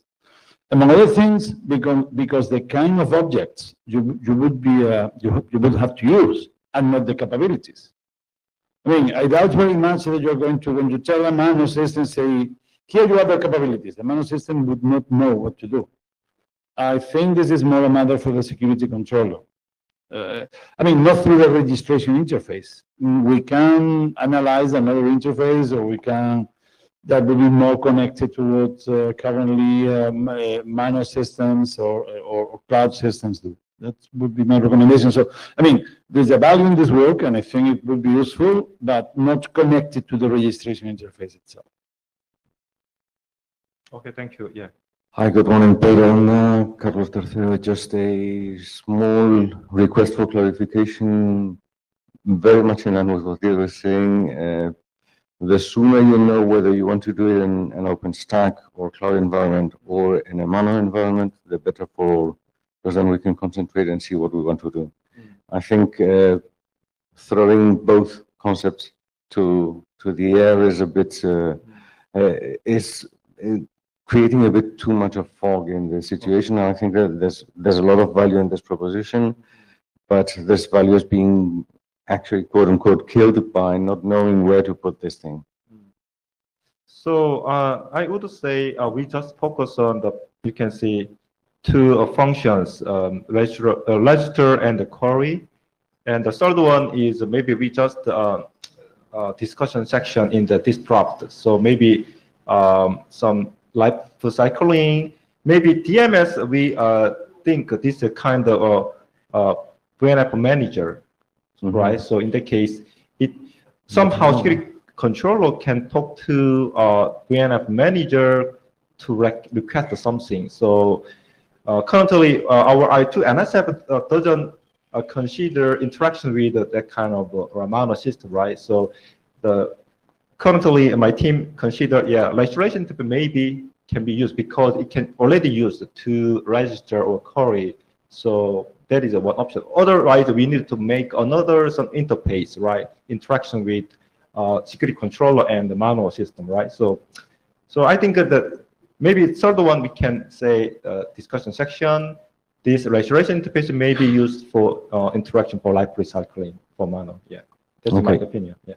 Thanks a lot for the clarification. And if you do something, if you plan to do something on this manual interface during the next hackathon, yeah, exactly. Currently, I would like to know in time to plan my time because I may be in it. I'm really interested in that. Okay, so actually my team already started the OpenStack based the I2NSF implementation. We try to making a VNF on top of OpenStack. A manual case, open source manual. Maybe Diego, other people can help. Are you? Okay. So we can take advantage of your some knowledge and experience. So integrate our hackathon system into the actual real system. Okay. After the we can discuss this offline. Okay. Okay. Thank you very much. Can you go to the Etherpad, put your name and email there so that make it simple for our people to reach you. Good. So let's move on. The next SFC. Yeah, I will just quickly update. Triggered steering. Yeah, SFC traffic steering. Yep. So I think the SFC case, okay, I will give some update. In the past, our approach, my team approach, tried to use our own new service function training, but some people say SFC already exists, so we just take advantage of SFC. For example, OBS switching, Open Daylight already providing SFC functionality. My group actually working using the OBS SFC. So the one thing we needed to how to use or how to extend. Current our answer is that we try to using metadata field for NSH header to select the next security function, such as the current packet is handled by firewall, and then looks like DPI is a request. In that case, the packet forwarded to DPI NFV. So currently, I mentioned Open Daylight, the controller OBS switch can be used for our service function chaining. So you can see OBS switch can be performing for classifier and service function forwarder SFFL. So security controller, but security controller and classifier or the SFF require some interfaces. Currently, we don't have any kind of interface. That is a missing point. So also, security controller can ask some function training because OBS switch usually classifier and the SFF. So also actual the forwarder, the unit, right? So in that case, we need to do some interaction security controller and SDN switch controller. So that some chain information delivered, and also we needed to configure. So major missing part is some interaction between the security controller and SFC some stuff. So next step, we want to define new interface such as I2NSF and the SFC interface to configure service function chaining.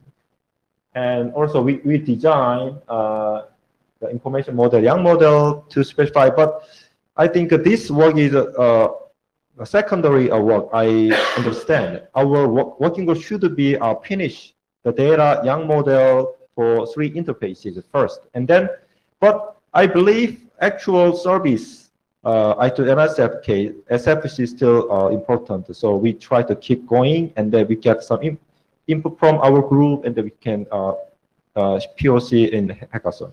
That's it. Yeah. Thank you. Yeah. Thank you. Any question, comment? Oh, okay. Any question on this subject?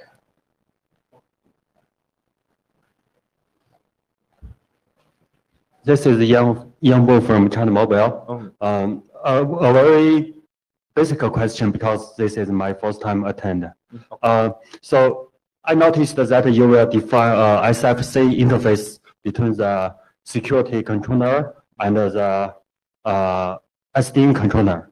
So shall this be the only interface between between security controller and the SDN controller, or where we have other kind of control methods, such as maybe routing or some kind of things? Okay. So I think that currently we don't clarify such kind of interface between security controller and the SDN switch controller, or SDN or the security controller and the classifier, because given some flow, we needed to say some subsequent chaining, some traffic flow should experience firewall, DPI, or DDoS attack. Certain traffic is very clean. In that case, just the firewall is enough, something like that. That kind of flow information should be delivered to classifier to provide a subsequent chaining. But that kind of interface is not defined yet. So that's why we try to define, but I say that is a kind of secondary work for our working group, because our working group is consumer, NSF, and the restaurant interface is more important. Yeah, but in order to provide actual sub function, I think the SF is also. That's why we keep working for this. Yeah. Understand. Can you please go back to the graph?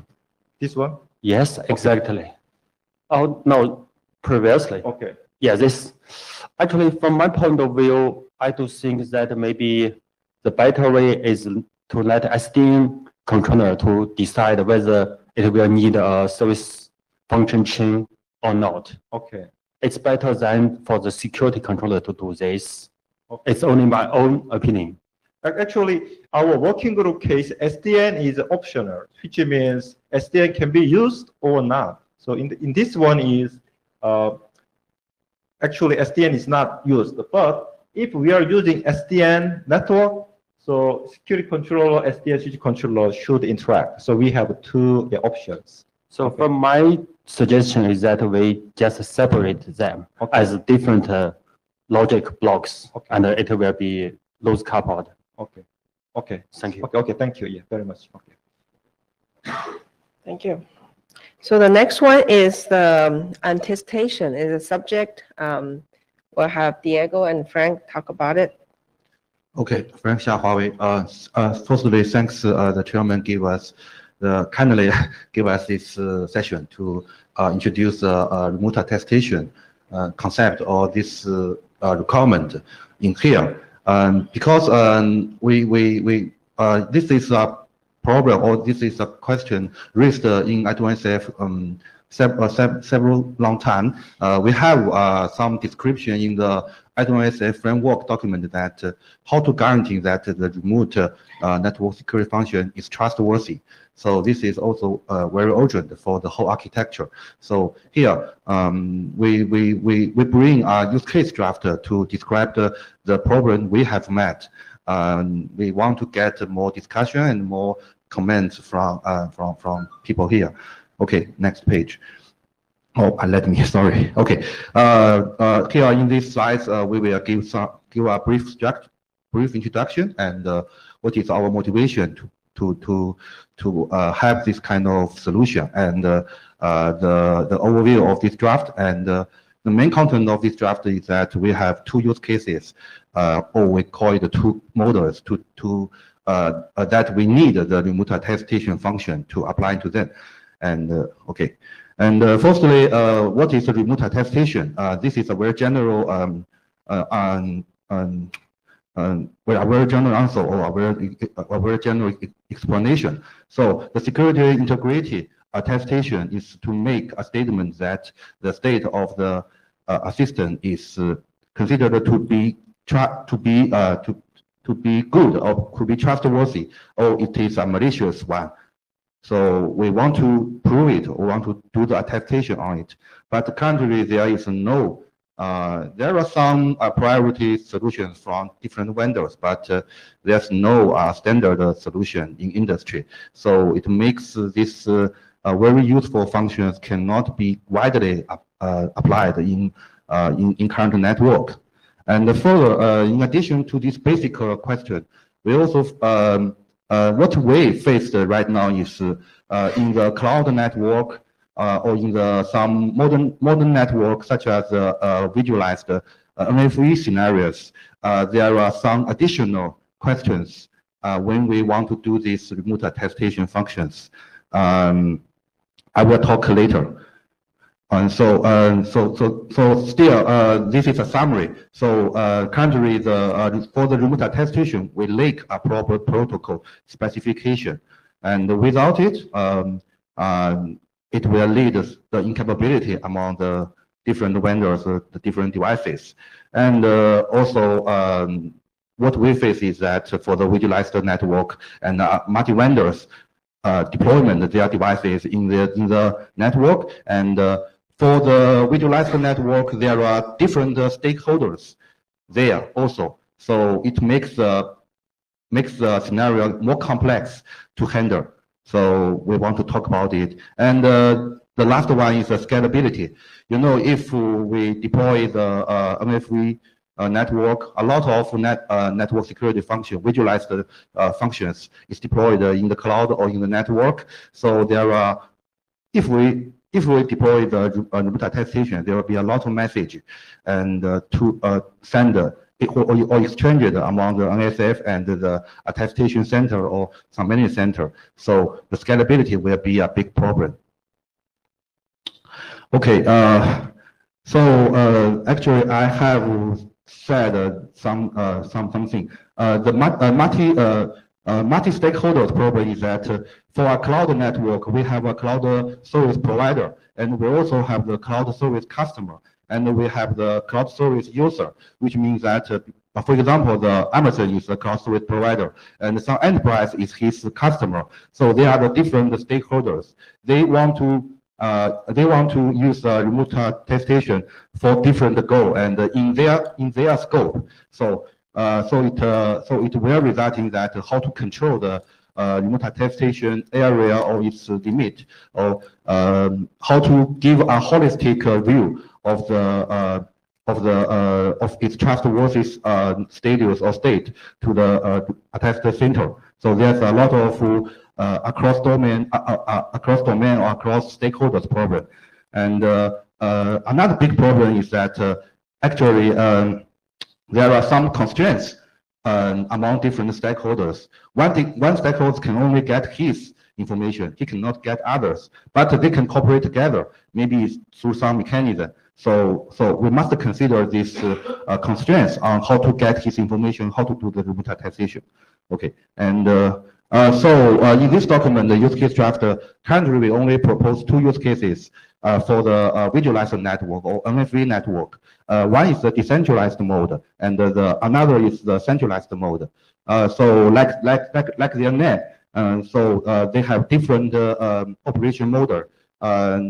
In short, the decentralized mode that different stakeholders implement their own remote attestation in their scope or in their network, and they may share their attestation result or attestation information with other stakeholders, but it depends on their construct, their business relation or their interaction relation. So it's a little bit difficult for sharing this information when the stakeholder has many. But for the centralized mode, we have a centralized attestation center. This center can get different kind of information from different stakeholders, and he can do the whole or can do all kinds of attestation for different stakeholders and get the overview information. So maybe that's a more easy way to do things.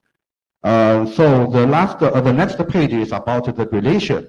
For the relation among the cloud service provider, cloud service customer, cloud service user, and the other external entity.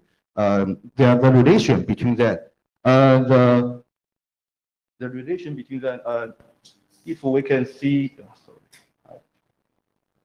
this first line is about the measurement information, means that we collect their configuration of their studios from the NSF, and the appraisal information means that we have some stored information. That is the correct information that used to compare the information I collected to guarantee that the devices runs well.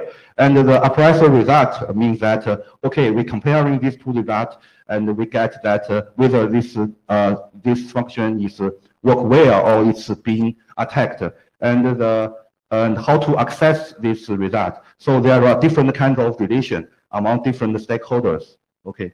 And this picture is about when in the centralized mode, how they can access different information and work together. Okay, so we welcome everyone if you are interested to read this draft to learn more details. But in general, we just want to say that currently for us, for the NFV environment, for the remotization is we need a protocol specification to solve this problem. So currently we propose a use case here. And later, I want to mention that in the next version, we will incorporate another use cases from other vendors, several from Ericsson. It's about some maybe not for the NFV environment, for the other environment, because I think IETF is a place to define the general protocol, not only for the NFV, but for the older network. So that's our goal. Okay, that's all. Thank you. Thank you. So, Diego, you have something to show? Is there any question for Frank first? Okay, this is a Paul from SKKU. So I'm wondering, the monitoring case may be a good functionality to attest the remote, the NSF is working well or not. So could you clarify the differentiation between monitoring and attestation? They are different things. Monitoring is that how I can monitor the devices running status and how I can attack the things happened in the network. For example, the abnormal traffic or some network events. But the attestation is very specifically about the integrity of the device. It's operating systems integrity, its software integrity, its runtime process integrity. So actually, currently in industry, there are two categories of information to collect and to track different, to track different results to get different results. Okay, thank you. Yeah. So, Diego, you want to show the things you have? Yeah. You get extra time.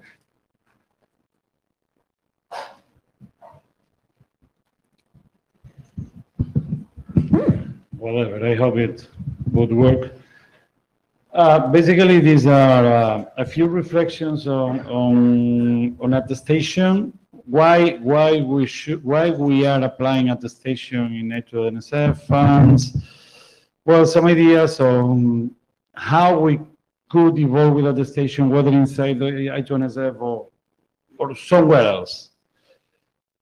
So the idea is that why do we need remote attestation in general? When dealing, I mean, I would say we're dealing with many different, in many different environments, but especially when we're dealing with security and security functions. The idea is that is to provide the consumer reasonable evidence that is dealing with a function that it can be trusted.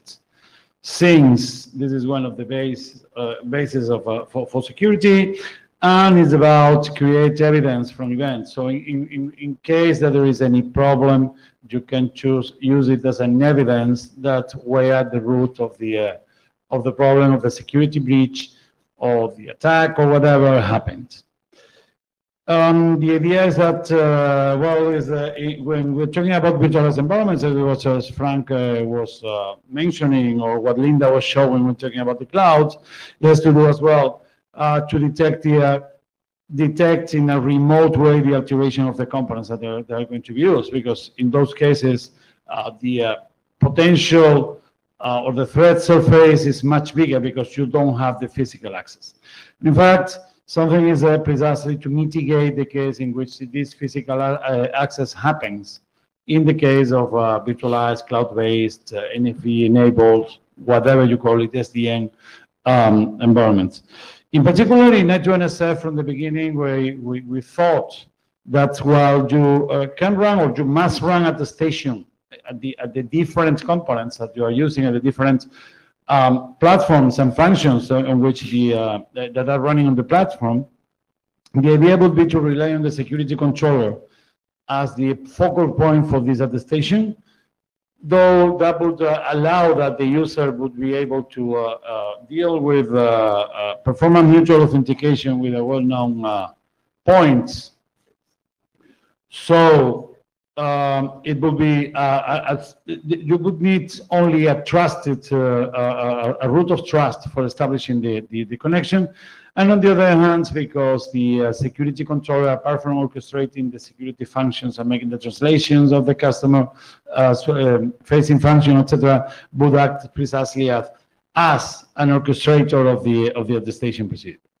Well, these are some definition about what a remote attestation are. When coming to definition, the only thing I can do is reading them for you, and I guess that you would be much better than me in reading them, and your accents would sound much more correct than my strong Spanish accent. So please read it. Basically, it's about defining what is attestation, what is conveying the evidence from one element to the other. What do we mean when talking about the verification, and what do we mean when talking about remote attestation in particular? There is a draft precisely that defines this terminology, and this is should be at the core of any attestation activity we have. This is a general model from another draft in which that gentleman with the stripped shirt is working. That precisely applies the what we were talking about in terms of what is the which are the different elements and how the process is applied by those elements. Basically, there is from the verifier to the attester, there is a request that includes some crypto devices to guarantee freshness and integrity, etc.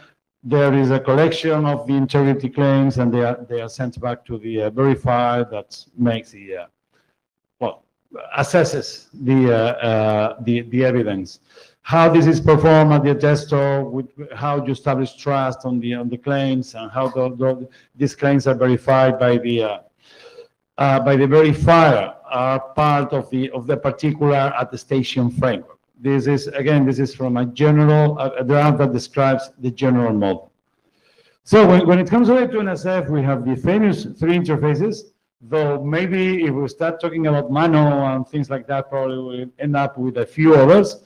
But basically, the idea is that the attestation, as we see it, attestation doesn't make too much sense. You can apply attestation everywhere. And for sure, you can rely, if you're developing, you won't request to attest the security controller. But where we see it critical is in the 2 vertical interfaces. In the case of the registration, seems that mutual authentication, so the developer system knows who's the security controller and can be sure that it's talking with a well-identified security controller should be enough. But in the case dynamically, since the interactions in the vertical interfaces are dynamically, looks like makes sense that if you are going to deal with all your security policies with a particular elements, you want to remain ensure that you are dealing with the right elements and that has not been altered. And what is more, if that element is the one that is attesting on behalf of the others, and you're using as an intermediary because it's the way in which you interact with it, is you rely on it to collect the other evidence from the NSFs. What you have between braces is that to remind you that at the end, what happens is that the customer ends connected to the network security function. I mean, it's controlling it. This is control plane. This is real data plane, and that happens, and this is why we need the vertical attestation, basically. So there is a draft that I have just updated a few minutes ago, because I remember it was about to expire, in which we were making some proposals of how to apply remote attestation procedures in I2NSF using the security controller as the verifier. The draft is about to expire because it was about to expire because we were waiting about what the group wanted to do with it. In parallel, Hank and Andre Frank has started to work on this. We have other drafts, and well, probably we will have to somehow combine them in a remote attestation track here or elsewhere.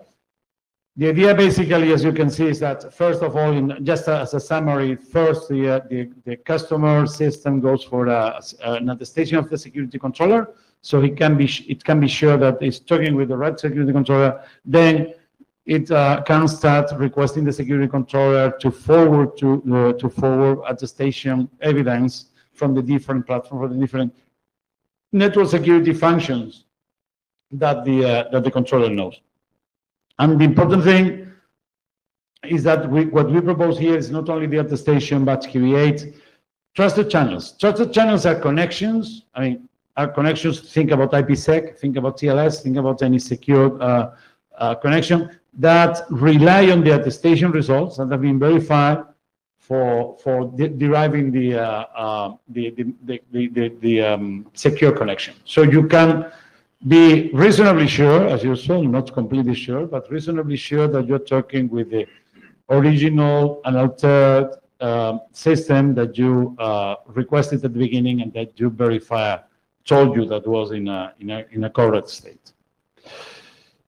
The point is that many of these procedures are applicable in the I2NSF environment, but could be applicable in other environments, and this is something that we have to take into account. It's a little bit the same as I believe that, for example, the capability model can be extended for other cases, but we are in the under the scope we are. Well, here is where we stand. We have these 4 drafts right now available in the data tracker. One on terminology, one on the remote attestation in the environment of I2NSF. One on a different mechanism for attestation that is not the usage of the is not based in the usage of the which is the name a trusted device inside the attester, but is based on a trusted source of time. And correct me if I'm wrong. And this one that Frank has presented on the use cases applicable to NFE. There is another in preparation that is the one the one that uses the figure that I used before about the general attestation procedure that would constitute, together with the terminology, foundation for the remote attestation case. And there are a couple of platforms that we have started. Not sure whether we would be going to be asked by the chairs to move apart our discussions elsewhere. So we have started a list that is called RATS about remote attestation, as you can imagine.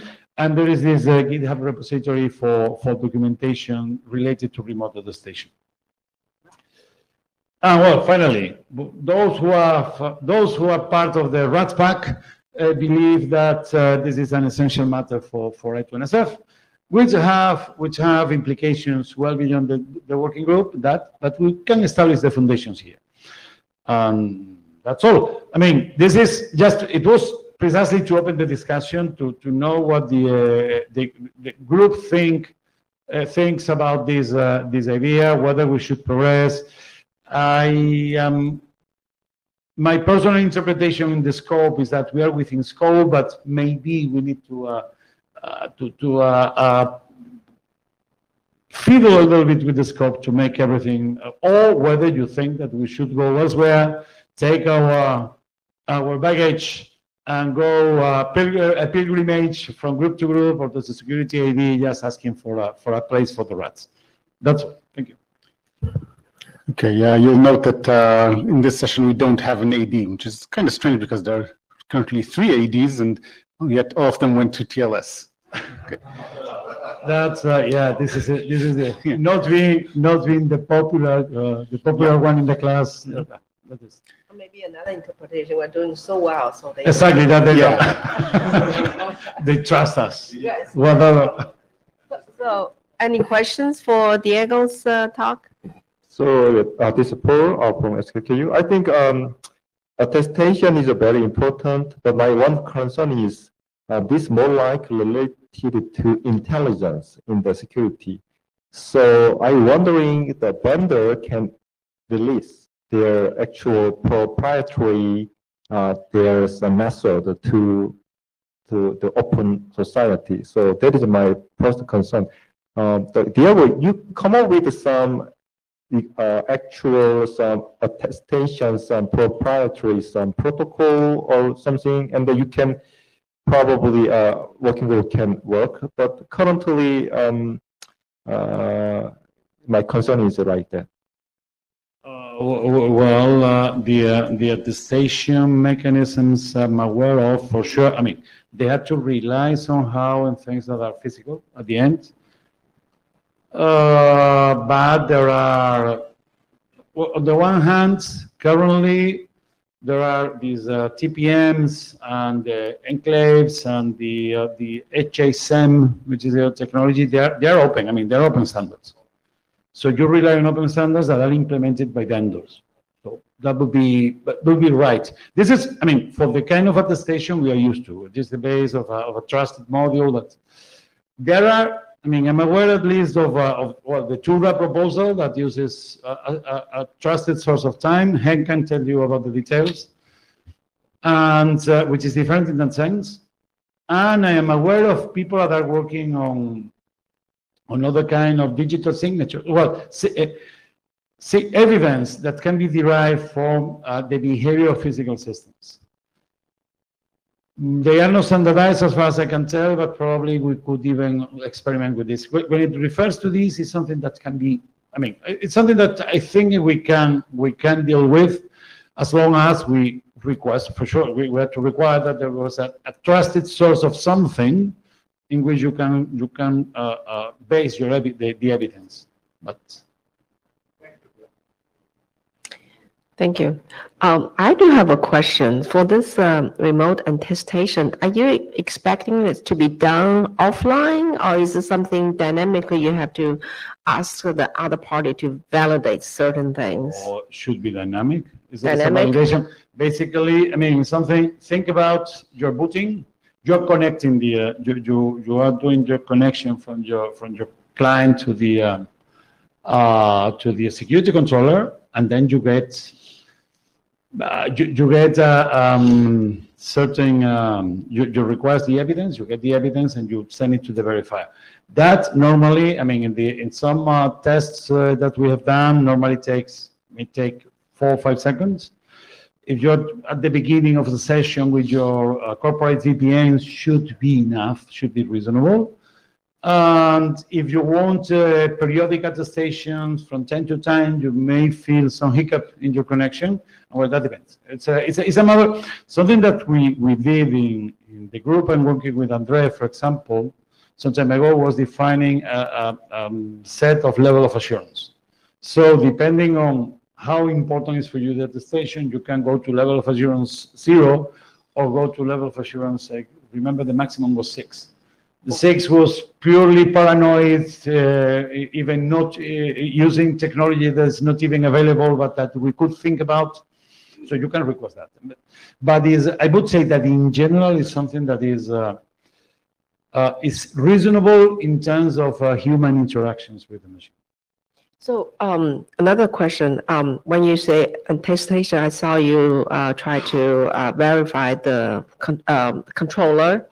Do you have something to validate the function, which being, say, you have a function instantiated in cloud and asking the cloud provider to give you some kind of validation to show the runtime environment? What you do basically is this: you require to the in this case you would be requiring to the security controller. You will send a message: send me your evidence.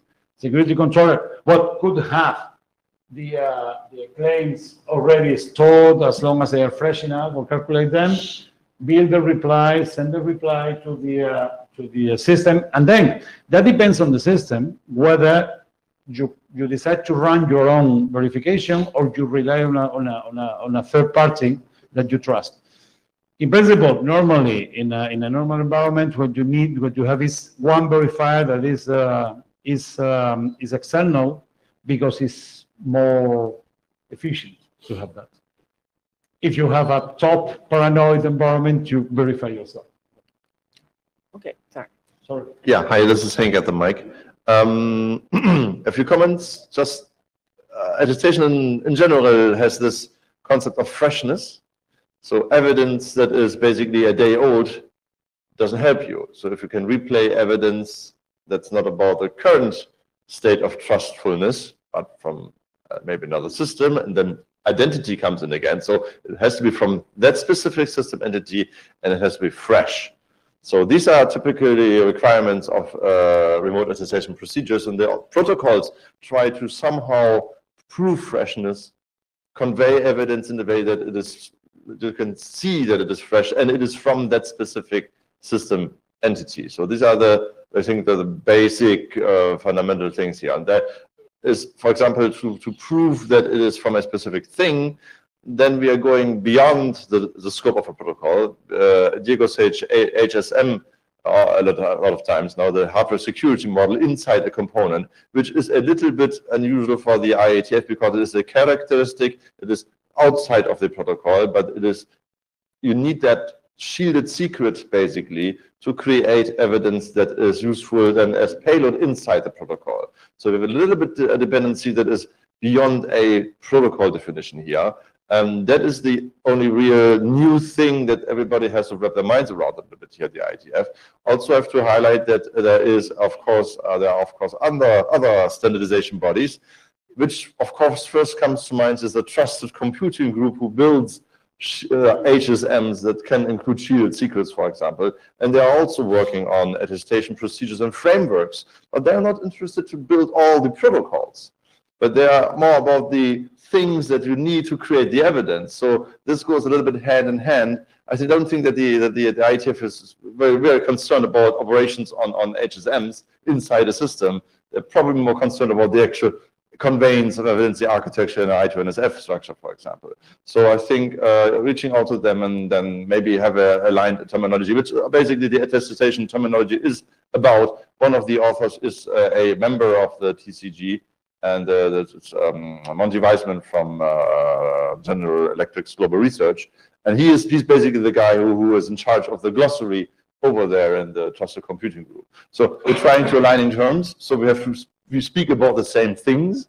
It's really hard to misunderstand the goal and the intent of a specific attestation, a remote attestation procedure very fast if you do not use the terms like literally the same way. And yeah, that's my final comment to this. Thank you. Thank you.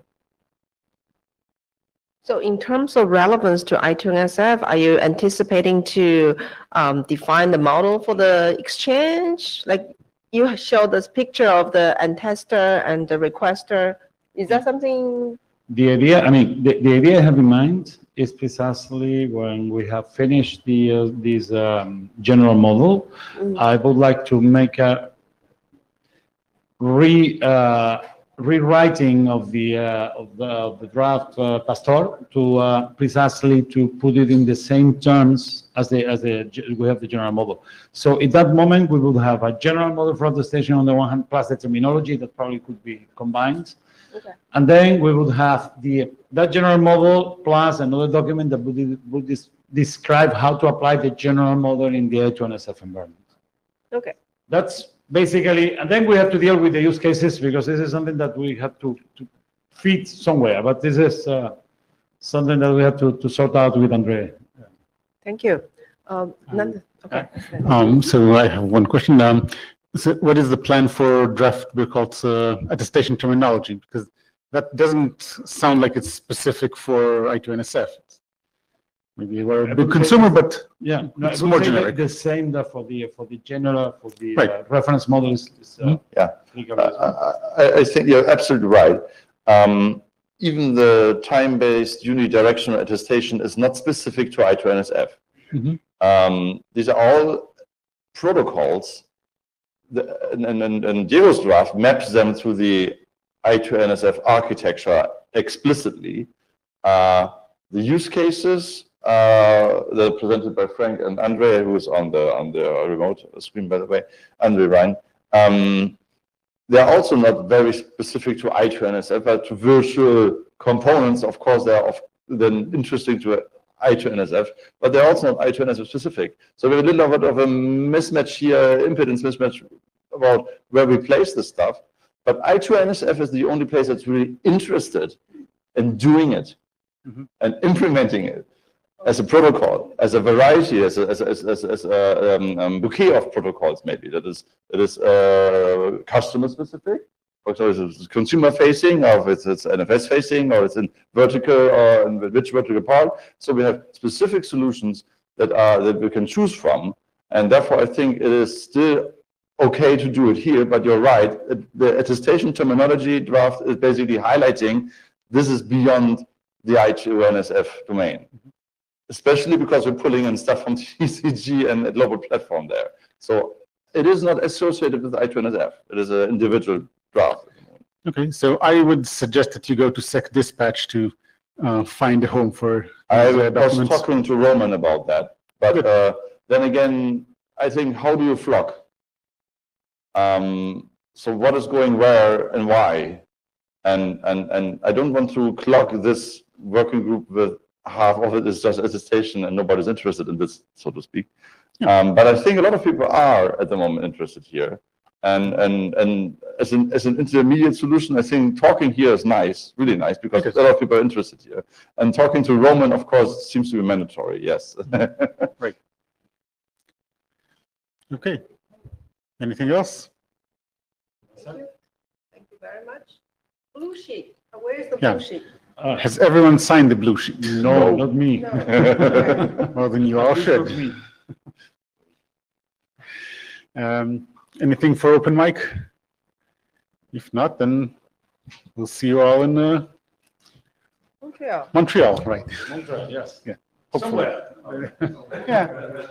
Somewhere in a hotel. Sometimes I will forget where it is.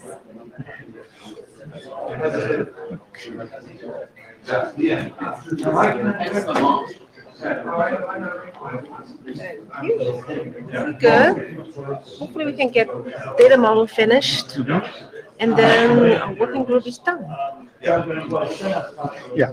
Right. So for attestation, I can see that the interface part from two parties that may be the scope I2NSF. Terminology is not, right? So how do you want to include policy? So this, I used to think this is not interesting, but at the ONUP workshop 2 weeks ago, this General Dynamics and eBay, they all strongly think this is a very important aspect, because now they put workload inside